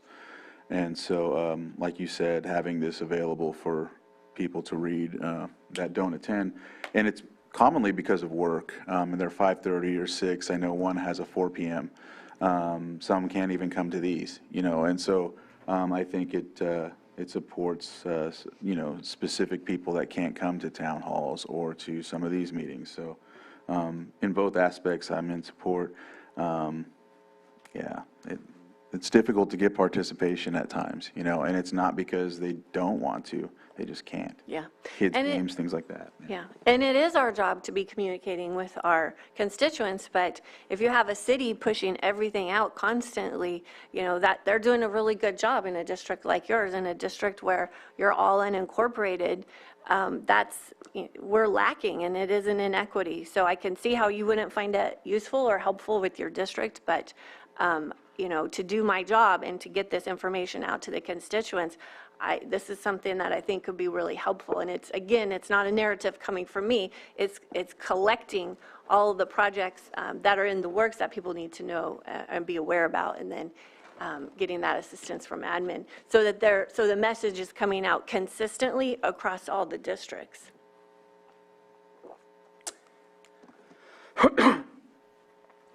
Sorry. Go ahead. That cough was not supposed to happen in that manner. Coffee. I just want to add that we need to be cognizant that every board member is unique in the way that they interact with staff and the way that this will create time needs from staff. It will not be equal in how it will be applied. I just want to make sure that, because without some sort of policy that says how many times can you ask for one of these newsletters, I just see this as being used to get the attention that's your job to get. And I get it that there's a city, but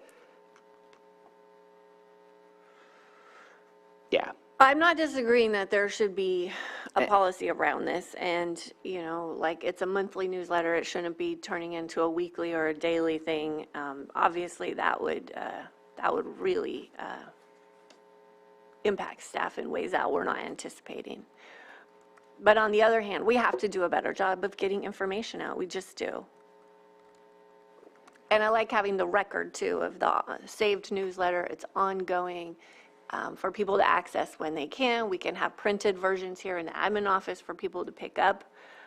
It's just being the rural community that we are and being so spread out, you know, there's information that we need to push out, especially during fire season. I mean, fire season is when we want to be able to make sure that everybody is signed up for alerts, everybody is aware of things that are changing and happening. And again, those are more global county things than district things, Well, in my opinion. They can be, but there's also, you know, big, for example, like a big fuels project that's happening with, when we just talked about the Soda Bay Corridor project that's happening. That's grant funded, that's in collaboration with other organizations, and that would be a very good thing to let people know that's happening in their district. Supervisor Green. Yeah, and I think I can get where both of you land. So one way to minimize the impact on staff is, although it makes sense on so many levels, to have at least some eyes on before it goes out, and it can be cringeworthy if there's not.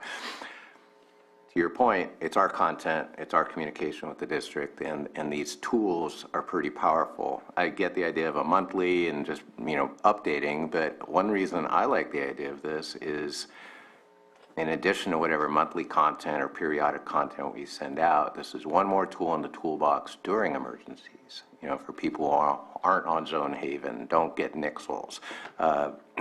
Email can be the last refuge, and just the limited work I'm doing in my own district with my advisory board. I'm doing kind of a cobbled together email blast through that, and I'm constantly saying, please do not reply all to these email addresses, and it's constant. They do it anyway. You can't do it.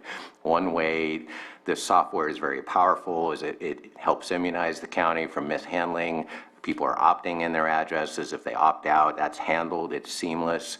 And even in a fire event, there are options within these programs where you're not sending out like really spiffy templates. You can actually send out just a text email as an alert. Like, hey, you know, I just heard this. I'm flashing my district in Scotts Valley. Something's going on, like that fire nobody heard about, you know, last week. Trying to track down the smoke plume.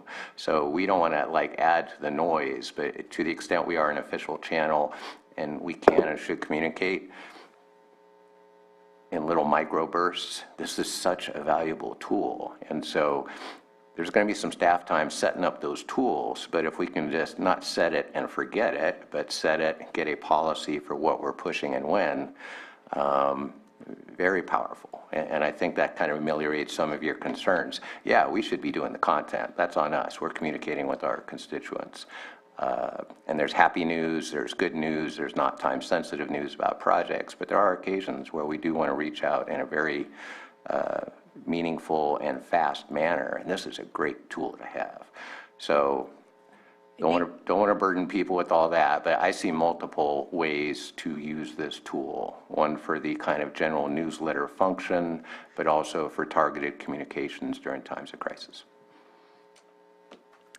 I think you helped to prove my point. I think you spoke directly to his concerns there, and I disagree with how this should be used. I think that this should be an admin tool that admin manages and sends out in collaboration with the supervisor, and there's strict policy around that. It's not something that we're just firing off left and right. So I think I'll open it up to the public. Oh, you had one more comment? Sorry. So I think the way I'm hoping that this will go, and I know there's going to be a policy, but not hoping. I already know, like, I will be doing the basic homework on this. I'll be meeting with the director or whoever to get the information to put into this, and basically staff would just be looking at it and saying, oh, no, yes, no, yes, whatever the case may be. And it's really just more like a review. I don't think it would take too much. I wouldn't be asking staff to go and collect my information. I would be doing that. I mean, that's just what I assume, because I already kind of try to do that anyhow. So do it as much as I can without burdening staff, so. Correct, and then running it, you know, making sure that everything that we've collected is consistent with what's happening in the department heads, and everybody is in agreement. So, yep, I agree with you, Supervisor Crandall. I will open it up to the public. If we have anyone in the chambers who wishes to speak on this? Or anyone in the Zoom room? Not seeing anybody. Okay, bringing it back. So this is direction for staff. It sounds like in addition to bringing this back, having a policy in place when it does come back.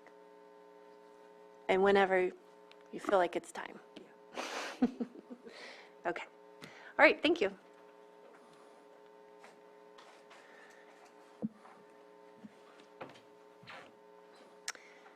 Okay, 7.3, consideration of district and Board of Supervisors newsletter options. Really? I'm No, we sorry, just did I that. just, I'm having a deja vu. okay, sorry. 7.3, consideration of agreement between County of Lake and Hilltop Recovery Services for substance use disorder treatment services in the amount of $547,500 for fiscal year 2023-24 and authorize the board chair to sign. And we have with us Elise Jones. You want to come up? Oh, sure. Got 2 items anyways. Yeah, might as well sit down.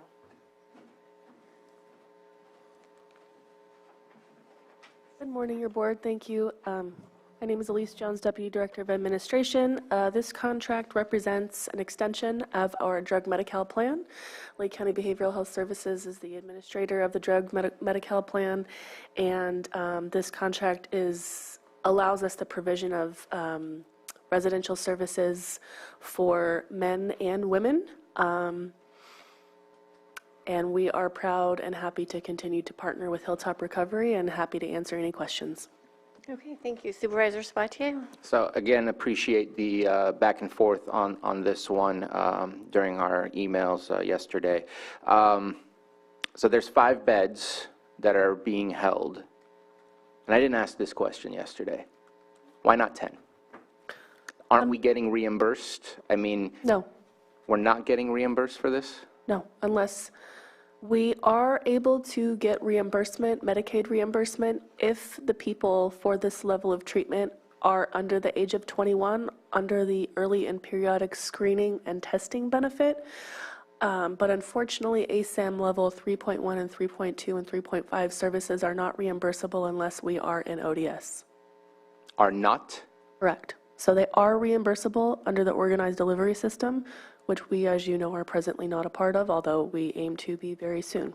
So we said we wanted to be in the ODS, then we canceled being in the ODS? Correct. No, we do want to be in ODS. We have a problem with joining the regional model.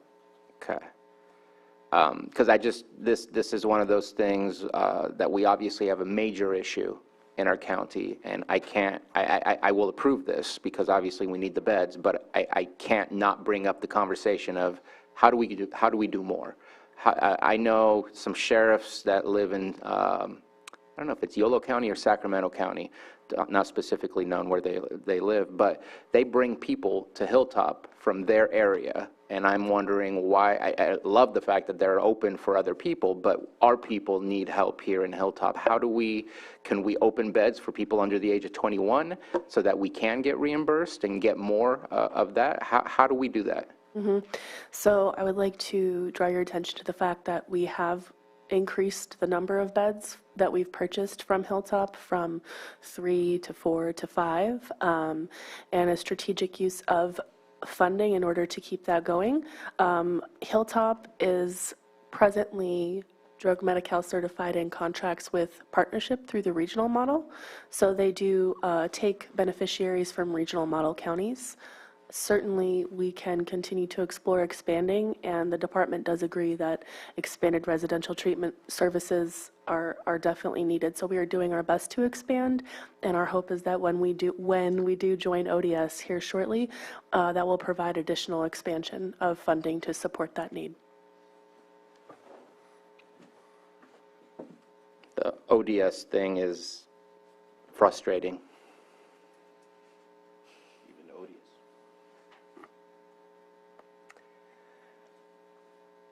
Anything else? No. Anything else from the board? Anything from the public? Not seeing any hands up, so I'll bring it back.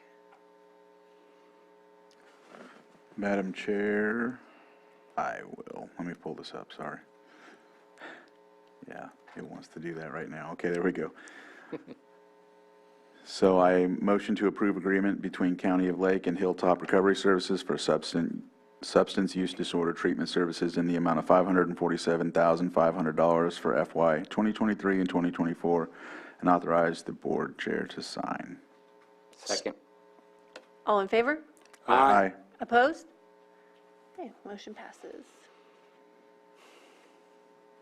7.5, consideration of amendment number 1 to the agreement between the County of Lake and Redwood Community Services, Inc. for the Lake County RAP Program, Foster Care Program, and Intensive Services Foster Care Program for Specialty Mental Health Services in the amount of $3,600,000 for fiscal year 2022, 2023, 2023, 2024, and 2024, 2025, and authorize the board chair to sign. Thank you. Elise Jones, Deputy Director of Administration. This contract represents significant changes brought forth by CalAIM payment reform and is an expansion of services through the contracted providers specifically for youth. And I'm happy to answer any questions. Supervisor Green? Just apologize for my ignorance. I would have assumed a foster care RAP funding that come through DSS versus BH, but maybe that's my ignorance. Comes through both? Yeah, separate. There's different monies that fund RAP. So this funds the specialty mental health services provision component, which is the provision of intensive case coordination KDA services. And so those are Medi-Cal billable, whereas some other funding comes through Title 4E that's funneled through the Department of Social Services. So there are multiple funding streams that support our foster youth. Like ISFC stuff? Correct. Thank you. Supervisor Spatier?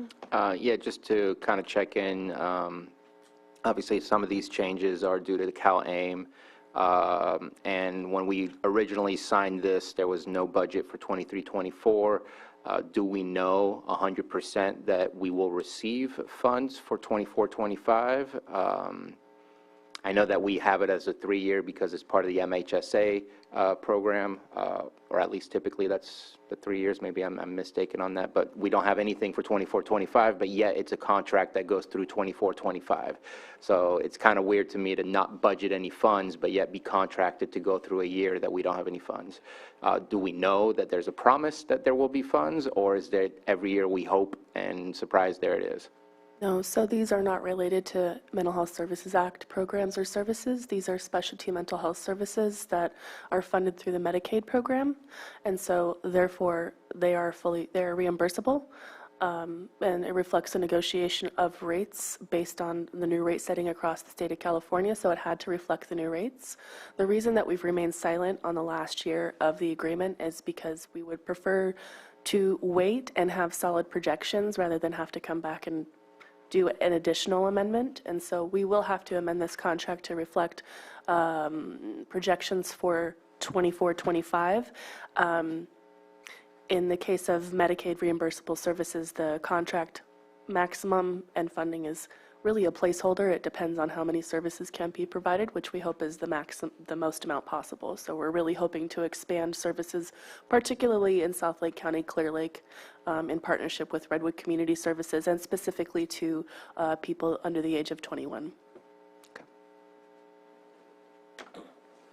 Supervisor Green? And to that end, just to follow up on ISFC, so this would be for SDRTPs and that sort of thing. We don't have any of those services in county at this point, right? Quick question. You're speaking in acronyms that I don't understand. It used to be group homes back in the day, now they're called Short-term residential treatment facilities. Programs. And the first one? ISFC is Intensive Services Foster Care Program. So these are foster care kids with very special needs. But to my knowledge, most of those special needs have to be met out of county because we don't have any in county capacity. Is that still the state of that? We do not have any in-county residential placements such as in our STRTP for youth. Correct. No, we don't. They go out of county and we pay that bill.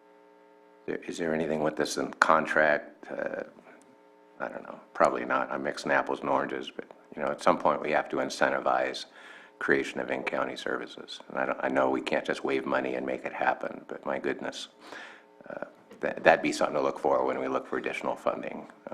It's nice we can provide services. It would be even nicer if we could provide them closer to home. I agree, and I would say that the department is in active conversations with Redwood Community Services as well as Anchor Health Management, both out of Mendocino County, to see how we can partner to bring some of those services in county. Okay, we'll open this up for public. Not seeing anyone in the chambers or in Zoom, so I'll bring it back for action. Madam Chair, I move to approve the amendment number 1 to the agreement between County of Lake and Redwood Community Services, Inc. for the Lake County RAP Program, Foster Care Program, and Intensive Services Foster Care Program for specialty mental health services in the amount of $3.6 million for fiscal year 22-23, 23-24, 24-25, and authorize the board chair to sign. Second. All in favor? Aye. Opposed? Motion passes, and we will move on to 7.6, consideration of agreement between County of Lake and North Valley Behavioral Health for acute inpatient psychiatric hospital services and professional services associated with acute inpatient psychiatric hospitalization in the amount of $400,000 for fiscal year 2023-24, and authorize the board chair to sign. Yes, thank you. We have partnered with North Valley Behavioral Health for several years, particularly to access their capacity to provide inpatient competency restoration services for people deemed incompetent to stand trial. And I'm happy to entertain or answer any questions from the board regarding this service. Questions from the board? Okay, anyone from the public? Not seeing any hands. I'll bring it back to the board for action. Madam Chair, I move to approve the consideration of agreement between County of Lake and North Valley Behavioral Health for acute inpatient psychiatric hospital services and professional services associated with acute inpatient psychiatric hospitalization in the amount of $400,000 for FY 2023 and 24, and authorize the board chair to sign. Second. All in favor? Aye. Opposed? Okay. Thank you so much, Elise. 7.7, consideration of the following advisory board appointments: IHSS, Public Authority Advisory Committee, Mental Health Board. So this is from the clerk of the board.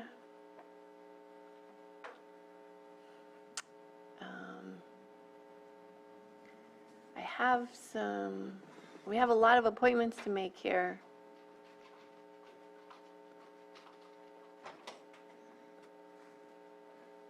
So, Supervisor Green, did you have something to add? Yeah, thank you. I've been working with staff. This is one of our committees that termed out, and we're trying to repopulate. So this is going to be a partial appointment. We won't have a full standing committee after this. Based on the categories of the committee and based on the applications, I believe we can move forward with 3 appointments today. And those would be for a provider rep, Vicki Osborne, and for 2 senior community representatives, Jackie Jordan and Bonnie Blumenthal. And we're going to have to continue to do outreach to our disabled consumers and senior consumers of these services. That seems to be the harder lift to populate this committee, but we think we can get the second provider seat filled and appoint both of the senior community representatives today with those recommended appointments, which have been reviewed by Department of Social Services.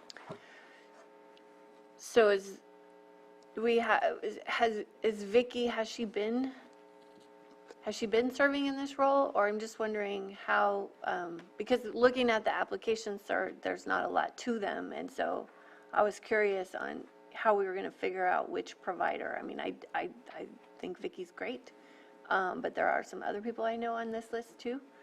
So I'm just wondering how you came up with that recommendation. I just reached out to staff, and if staff is on the Zoom, they can certainly speak to Okay. the needs of the committee and how they might have reached those recommendations, but I concur with their recommendations. All right, so it looks like we have Director Marketan on. If you want to speak to this. Sure. Yes, I would like to introduce Amy Shemansky. She's the Deputy Director for Adult Services, and also Mary O'Brien, who is in charge of the registry, which provider registry, which is the group that is represented here. But I will let Amy give the clarification around the recommendations. Good morning. Mary and I went over the list together. I agree that there are a lot of good applications here. We chose to move forward with Vicki as someone who is she's been on the registry for a long time. She is a very competent provider who we are able to refer out often, and we just felt like she would be a good fit. She has not been on the board in the past, and she just seemed like a good candidate. Unfortunately, we only have one provider seat open at the moment. Okay, thank you. Supervisor Swatier? So I'm sure we all know and have heard from Siva Giamelli, and I just think it's important to have people who are who exhibit advocacy to be on this board, and I know that Siva is motivated to advocate, and I think that she would be a great asset to the board.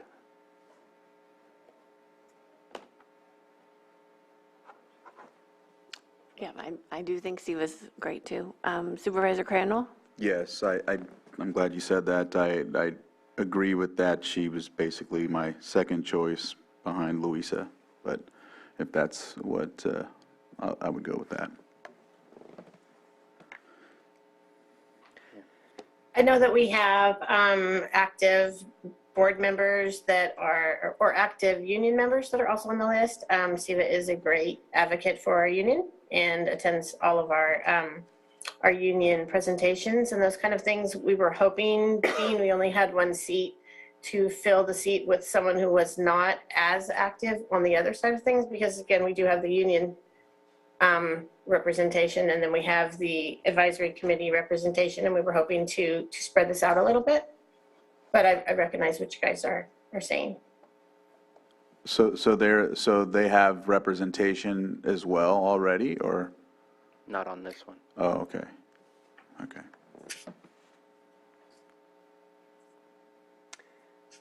Do we have a preference down here? Either of you? I honestly lost track of what names you were bouncing around. Vice Chair Simon, do you have a recommendation? No, obviously, Siva Giamelli is fine, but, you know, ultimately, the department had chosen the individual. I'm fine with going with the recommendation. Supervisor Spatier? I'm really glad that Supervisor Crandall brought Louisa Acosta up, and I'm looking at conversations that I was involved with yesterday, and definitely want to make sure that we have diversity within our group.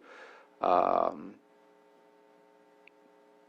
I think that's something that we need to recognize and remember when we're putting together these boards, that it's not just a name, it's also representation of your experience of life and things like that. So I'm willing to look at Louisa Acosta as that individual representing the providers, just because I think it's important that we continue on that purpose. Sorry to make it more confusing by changing my mind, but I mean, Lisa was another person that I know well too, so I understand staff's recommendation, but I think we have great applicants. I will turn it over to the public right now and see if we've got anyone here who wishes to speak on this. I don't see anyone in the chambers, and I'm not seeing any hands up.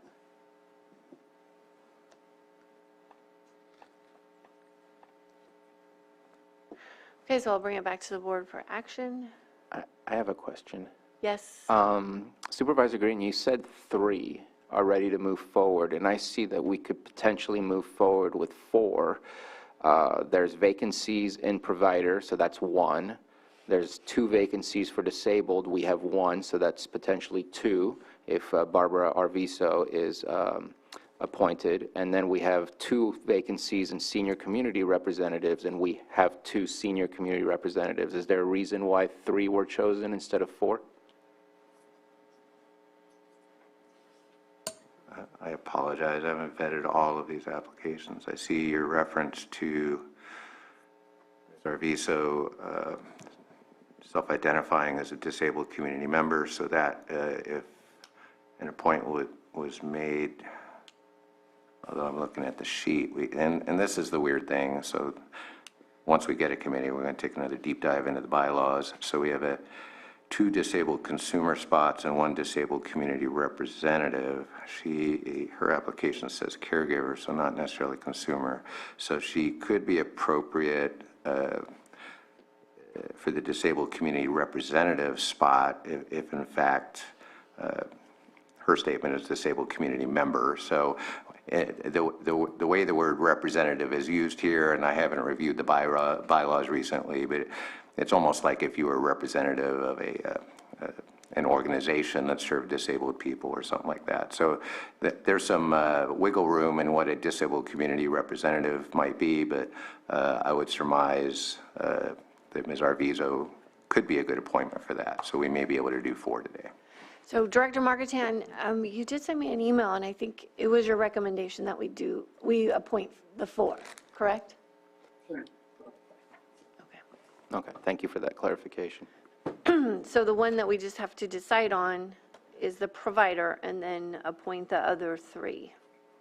And I think at this moment, I'm in favor of Luisa Acosta. Is that a motion? For the provider? For the provider. Sure. If we're done with public comment, I would like to move I'm to- sorry, County Council? And just for clarification, your board may make the appointment for the whole entity, in this case IHSS, with the names in one motion per entity. Thank you for that.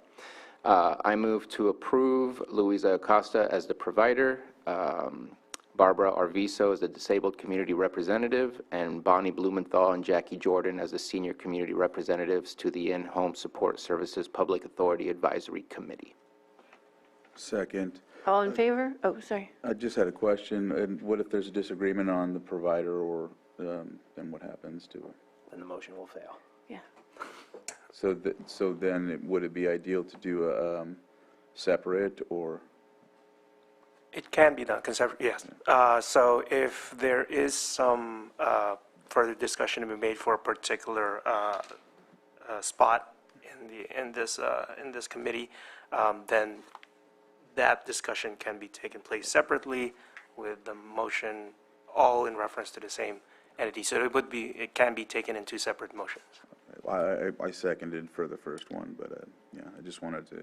We'll see how. We'll see. All in favor? Aye. Opposed? Yeah, no worries. Okay. Okay, so Gotta the make Mental sure. Health Board appointment, we have 1 vacancy, and we have 1 applicant, Bonnie Blumenthal, general membership. We have comments from the board? Okay, I'll open up for the public. Anyone in the public? And I'm not seeing anyone in the Zoom room. I'll bring it back to the board for action.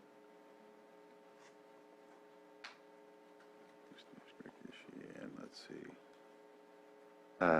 Move to approve Bonnie Blumenthal for appointment to Lake County Mental Health Advisory Board. Second. All in favor? Aye. Opposed? Motion passes. Mind if I just make a quick statement? Yes, go ahead. I just want to say thank you to all of those that provided an application to go above and beyond and be a part of this group. Obviously, we need more people, but I just want to make sure and express my gratitude for the applicants. Great, thank you.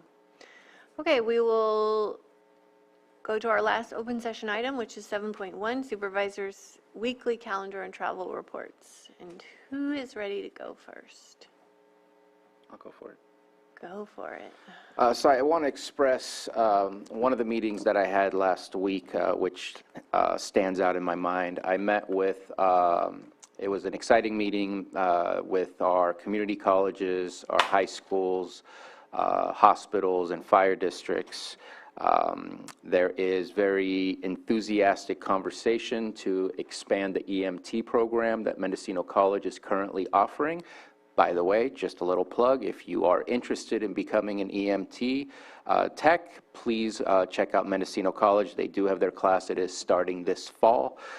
It is a 7-unit class, and after you finish that class, you pass your state exam, and you can ride on an ambulance. And it's a good paying job, and we need those out there. As well, you can have a position somewhere in the hospital, most likely in the ER room. They're also looking for EMTs.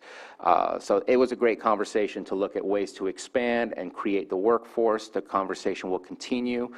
Really appreciated every aspect of our community that could be involved in that, saying, let's do more, let's do better. And if that can help solve some of the problems that we've had with our transportation, all the better. Let's get that workforce going. So that was one of the highlights. I did leave town and got to enjoy some vacation time with my family and appreciate being back home and looking forward to the 4th of July. Tomorrow I have a meeting with the final copy of, or the final design for the skate park. I'm very excited about what the skate park looks like. I'm going to have to go on a fundraising mission for that to get accomplished, but I'm very enthusiastic that we're going to get that done in one phase, and I can't wait to bring it back to the board before asking for the fund from my discretionary cannabis funds to be utilized, because I really think that they've done a fabulous job. I have a kind of an overlap of a meeting. I have an audit committee meeting, which I need to take part in, because I think I'm the only one of the board that's on the audit committee. At the same time, there's a first 5, and I just want to check in with Supervisor Green. You'll be there? Perfect. Thank you so much. And then always try to listen into our fire protection district so that I can know what they're up to. On the 29th, I don't have much set up other than starting off with Judge's Breakfast and then a meeting for the Lake Pillsbury Potter Valley project with Supervisor Crandall. Seeing how that conversation continues. I got to miss a little bit of that when I was gone, but looking forward to continuing. Then I will be joining on Friday an AB 52 tribal consultation workshop on Friday. That's all that I have at this moment in time. Saturday will be the Redbud Parade for the 4th of July that the Lakeshore Lions puts together every single year. Appreciate all their work. The streets get filled up, a lot of food, a lot of crafts and fair stuff. The carnival is in town. I saw them setting up. I do enjoy the festivities around Lake County for the 4th of July, but need to highlight we do have a lot of fuels out there. If you haven't knocked down your weeds, please do so. And as you enjoy the holiday weekend, the long weekend, because some might go all the way through Tuesday, please be safe and practice caution if enjoying sane fireworks or firecrackers in the Lakeport city limits. Just be safe, please. Let's see, we don't meet next week. So let's see what I got going. Got to prepare for everything regarding PEG, as we'll be meeting on the 10th. I have a meeting with the Middle Creek Project Development on that Tuesday, which we can make since we don't have a board meeting. And I know we're working on trying to move that meeting. I know there was an email regarding that. Oh, shoot. Yeah, so that won't happen. Let me ignore that. Hope Rising meetings. And Clear Lake City Council meeting. I got a pretty wide open calendar right now up until the 11th. And I believe that there'll be 3 of us here on the 11th. Yeah. Okay. I will make sure to be here. Oh, I'll go. Yeah, there we go. So this week, tomorrow, I have a NACO class. Thursday, Congressman Thompson will be talking with us, Potter Valley project situation.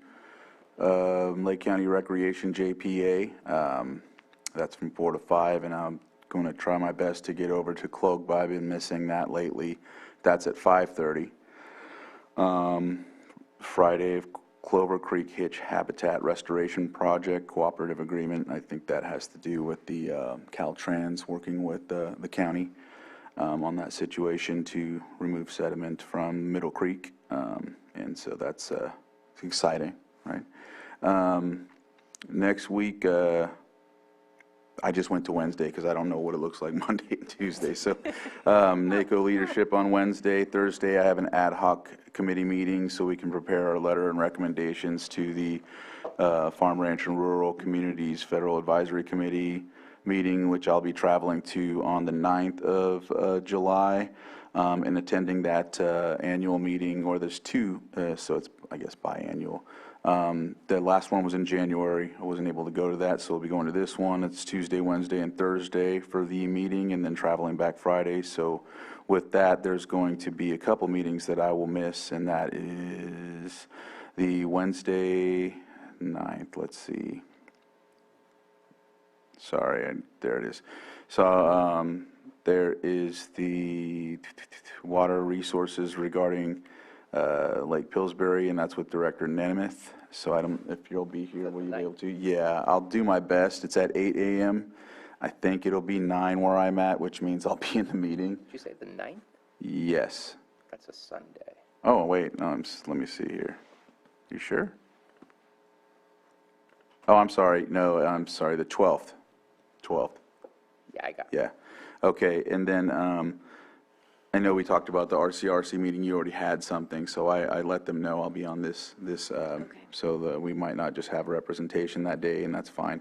And then the next day is the Clean Water Program quarterly meeting. Or would you be able to attend? That's, you're part of that, so On my yeah. calendar, yes. Okay, and so if you cover those, I'll be good to go for that. I also will do my best to get the SERF meeting covered in some instance when it comes to Zoom, because I know we struggled with that last month. There was a situation, because that will be on the 9th, or yeah, is that the 9th of July, Monday?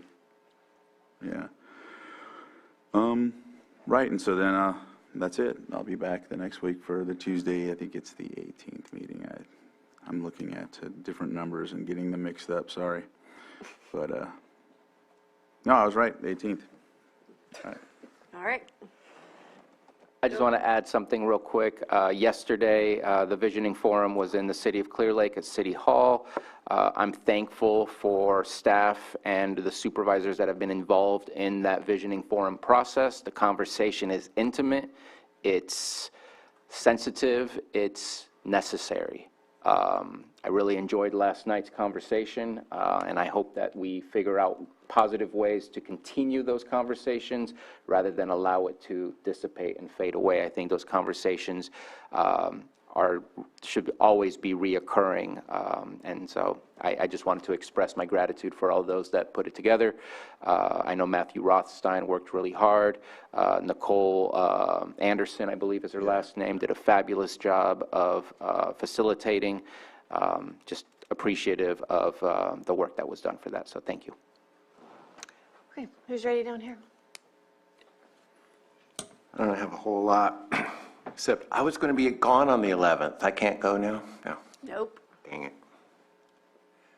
Go big or go home. I, too, appreciated very much the dialogue that went on at the Community Visioning Forum. I, too, want to thank Matthew Rothstein, the presenters, the sign language interpreters, the Spanish interpreters, small but scrappy crowd, and there was some good work done, and Nicole reached out to the Zoomies, and it was just fascinating to see how that discussion was facilitated. I think there were some good takeaways. I think we'll get a good report back to the board on that, and I agree with Supervisor Sabatier. This is just a starting point, not the ending point. Yesterday, I was able to take a tour with City of Lakeport Utilities people, Paul Harris, City Manager Ingram, and Councilmember Froyo. Just take a look at a lot of the infrastructure, which I never got a tour when I was on council, but I got a good look at their sewer lift stations and their wastewater treatment plant, some of the South Main Street infrastructure, and it was just a really good dialogue and a really good reminder just how tightly the county and the cities are bound together in terms of the services we provide. I do have First Five Commission tomorrow, and apparently I'm not going anywhere on the 11th, and that's about all I have to report. Thank you. So just starting with last week, had a couple of very interesting meetings. I did attend a meeting with our new economic development deputy, Ben Rickelman, and also CBG. They reached out they've been reaching out to the tribes to talk about broadband expansion, what everybody's working on. I think that's very good to be not only be inclusive with the tribal nations, the cities, to really look at what we're doing here in Lake County for the long-term picture, to look at that. So I enjoyed that meeting, kind of sharing what we're working on. I know they're going to be reaching out to the other tribal nations, and I hope we just continue that dialogue, not only here in Lake County, but all across the state, because it's so important for the underserved communities, as we move forward, and that includes all of our communities. So also attended the RRA strategic planning session. I thought that was a very good working session as we're moving forward in the evolving the RRA. Obviously, RRA has been heavy on the fire prevention, but the RRA, as it was created, is to look at all hazards in the county and to continue that growth. So coming out with a mission statement, we'll be doing some stuff at the board in August, looking at also doing some, which is in our bylaws, that we can also appoint some alternates, so we make sure that we have a quorum challenge for all of our stuff. Yeah, we met, I'll go into that. But that was a strategic planning. I thought it was very well. It was held at the city of Lakeport. We had good attendance, and like I said, we had a great facilitator, Laura, and I'm going to mess her name up, Samuel. Laura Samuel, who kind of facilitated it, and I thought there was some really good discussion. The great thing about a strategic planning session, you look at, we did the SWOT analysis, but, you're always trying to look in the positive direction, but there was some really good stuff with just communication and other things that came out, and people, really laid it all on the table and said, hey, how are we going to move forward here in a positive direction? And I really appreciated everybody's comments. So that was a great planning session, and more to follow as we're coming back. We had the RRA meeting yesterday. Here in the courthouse, some of the significant things is appointing some alternates for each seat. Also, we'll be moving the meetings around the county. The next meeting will be at Station 60 in Middletown. We've had a commitment for City of Lakeport, City of Clear Lake. I think we picked 6 areas, around the county that we can move to. Cobb area water was there. So there's going to be some, strategic planning as we're moving the meetings around, not only just to talk about what we're doing, but to look at some of the projects and also to really continue to expand the scope. So appreciate everybody's participation, and really looking at some of the newsletters, communications, just some of the stuff we were talking about, how to get out there and tell our story. We're doing a lot of great work in Lake County. We just got to get it out there and say this is what we're focusing on. So excited about that. At the board meeting today, and then tomorrow have, I don't think we're doing agenda review on Wednesday, right? Because we don't have following Wednesday. So Lake County Benefits Committee meets tomorrow afternoon. I'm the appointee. I'll be at that meeting. Don't have much on Thursday as far as the calendar goes. The 30th back with CEO. Still on. I'd like to have our meeting on Friday if you're available. This Friday? Yeah. I will make myself available. Excellent. Thank you. And then rolling into the holiday weekend, already covered by Supervisor Sabatier of the Redbud Parade.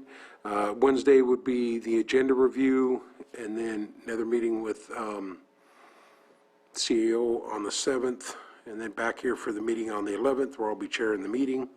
And then just want to talk about, all the celebrations gone on. Middletown Days went very well for our Middletown community. Give them a double shout out because I forgot to mention it last time and I had to go back and mention it. So not everything went well. The weather was perfect, good turnout. I think I got some pictures too I'll provide, you know, not a bunch, but got some pictures I think I can provide with some of that stuff. But good community events. You know, I just think it's so important too as we're moving forward. I talked about the broadband stuff. You know, I know we're doing a lot of good work to be in a position to do that. There's a lot of CPUC hearings and, you know, webinars that are happening coming up. As we got everybody on that, I think CBG will be attending those or somebody. But the infrastructure dollars are going to be there. The middle mile needs to be completed, I think, and last mile by 2026. So really important that we're moving forward with these conversations as, you know, we're looking at the future of Lake County. So that's what I have at this point. Don't think I missed anything, but that's what we'll do. Okay, we've had many fires. I won't even say several because it's been many in the last couple of weeks and some multiple fires in a single day. So I want to obviously first thank our incredible firefighters and all of our districts and CAL FIRE for handling it so quickly, but also a big reminder, as Supervisor Sabatier said, this is the time to have your defensible space completed. And as we move further into this month, your plans, if there's an emergency, and make sure everybody's signed up for all the alerts. Go to Lake Alerts, and also firesafelake.org is the best resource, even though there's some updating that needs to happen there. I did go to Bacon Fest after I went to Middletown Days Parade, and it was incredible. That event is growing every single year, and it was awesome. Went to the Juneteenth celebration. Supervisor Green was there as well. That was Monday the 19th at the Middletown Arts Center, and that was a really wonderful event. Supervisor Crandall and I were invited to sit with Congressman Thompson this weekend at the Farm Bureau. They celebrated their 100 years and the Centennial families, and gave out the scholarships, or I'm sorry, had the scholarship winners there, which are all women, by the way. And Lake County Ag is, without the women, you know, our ag industry wouldn't be what it is today. So there's a lot of stories about the women taking over the farms, the women going away to college and coming back and saving things. So it was really great to hear those stories. And then going into this week, tomorrow, we have the APGP kickoff, which is the grant, and I've got on Thursday, I'm not sure if I'll make the Redwood Regional RISE meeting. It's monthly. We do have hazard tree discussion, Community Resilience Center planning grant, and the Recreation JPA in the afternoon. And then Friday, we have a special governing board meeting. Are you going to be here for the workforce? Oh, I didn't have that one on my calendar. Yeah, there was something that needs to be signed. It's only supposed to be in half an hour. I let them know that I'm not going to make that one. Okay. So I'll do that from the courthouse here, and then go over to Riviera Heights. Conocta Fire Safe Council meeting is having a meeting with Congressman Thompson about insurance. And then going to be doing some 4th of July events over the weekend. This year is the 100th anniversary for the cold pool at Pine Grove, which is always where I'm at when there's a heat wave. So I'm happy to celebrate that. The Mountain Lions Club is having a pancake breakfast Sunday morning. There's a Fiddler's Jam. Oh, I'm not going to make it. Monday. Are you on Monday or off Monday? I was going to try to take Well, maybe we could do a check-in call, either this Friday or Wednesday. We could schedule something, or maybe we could do it just a few minutes after agenda review on the 5th. Maybe we can talk about that. Why don't we combine? Let me try Friday. Put you back to back. Are you taking Friday off? I was trying, but that's okay. No, let's just do it on Wednesday then. Let's just have a phone call on Wednesday. We can schedule. I can move mine to Wednesday too, if you need to, yeah. Yeah, take some time off. The 5th is also the bi-weekly local home hardening meeting. I'm going to be speaking at the Lake County Democrats. And then on the 6th, I am going on vacation, so I will be back for the meeting on the 18th. Well, I'll be back on the 17th. And that's, we having the RRA meeting on the 17th? Yes. that what's gonna be in It's going to be Middletown? in Middletown at Station 60, and I will not be there. Okay. All right. That's it for my updates. Did you have something to add? Yeah, because someone mentioned about the defensible space and whatnot. I wanted to put something up, if I can be promoted real quick. It's just announcing the chipping program Yes. and where the places are going to be. And so I just would like to do a visual so people can see, rather than me just saying it and people having to take notes, blah, blah, blah. So let's see, share screen, bam, there we go. Okay, so you can go to, where's it at? There we go. Clerk.co, clerk chipping program. You'll find it on the website once you go to clerk.co. But here you can see it's already passed for Lakeport and Scotts Valley. The work will be done on the 29th and 30th. I'm not sure if you could still go on and fill out the paperwork, but it's worth a try. Lower Lake and Clear Lake would be July 14th plus 18th. The paperwork's due by the 7th. And then Soda Bay's tentative and Point Lakeview 7/28 plus July 28th and August 1st. Paperwork's due by the 24th. And then Kelseyville, August 11th and August 15th. Paperwork's due by the 7th. And so what you do is you click on this sign up now and fill it out. Or you email them if you need a hard copy or something of the like. What they do is they come, and it's the Hogback Ridge crew, the fuels crew that comes and does this. They have a grant. Once they get, it's a community wildfire defense grant, and whatever work they do, they can log it and get reimbursed. That way they can do this work to provide defensible space for the community. They chip up to, I better stop. I won't say because I don't want to mess it up, but you can find the information on here. There's actual a pamphlet, and go onto this website, register, and get some chipping done. You just put it out in front of your home or whatever the case may be, and they come chip it, and you're good to go. Awesome. Thanks.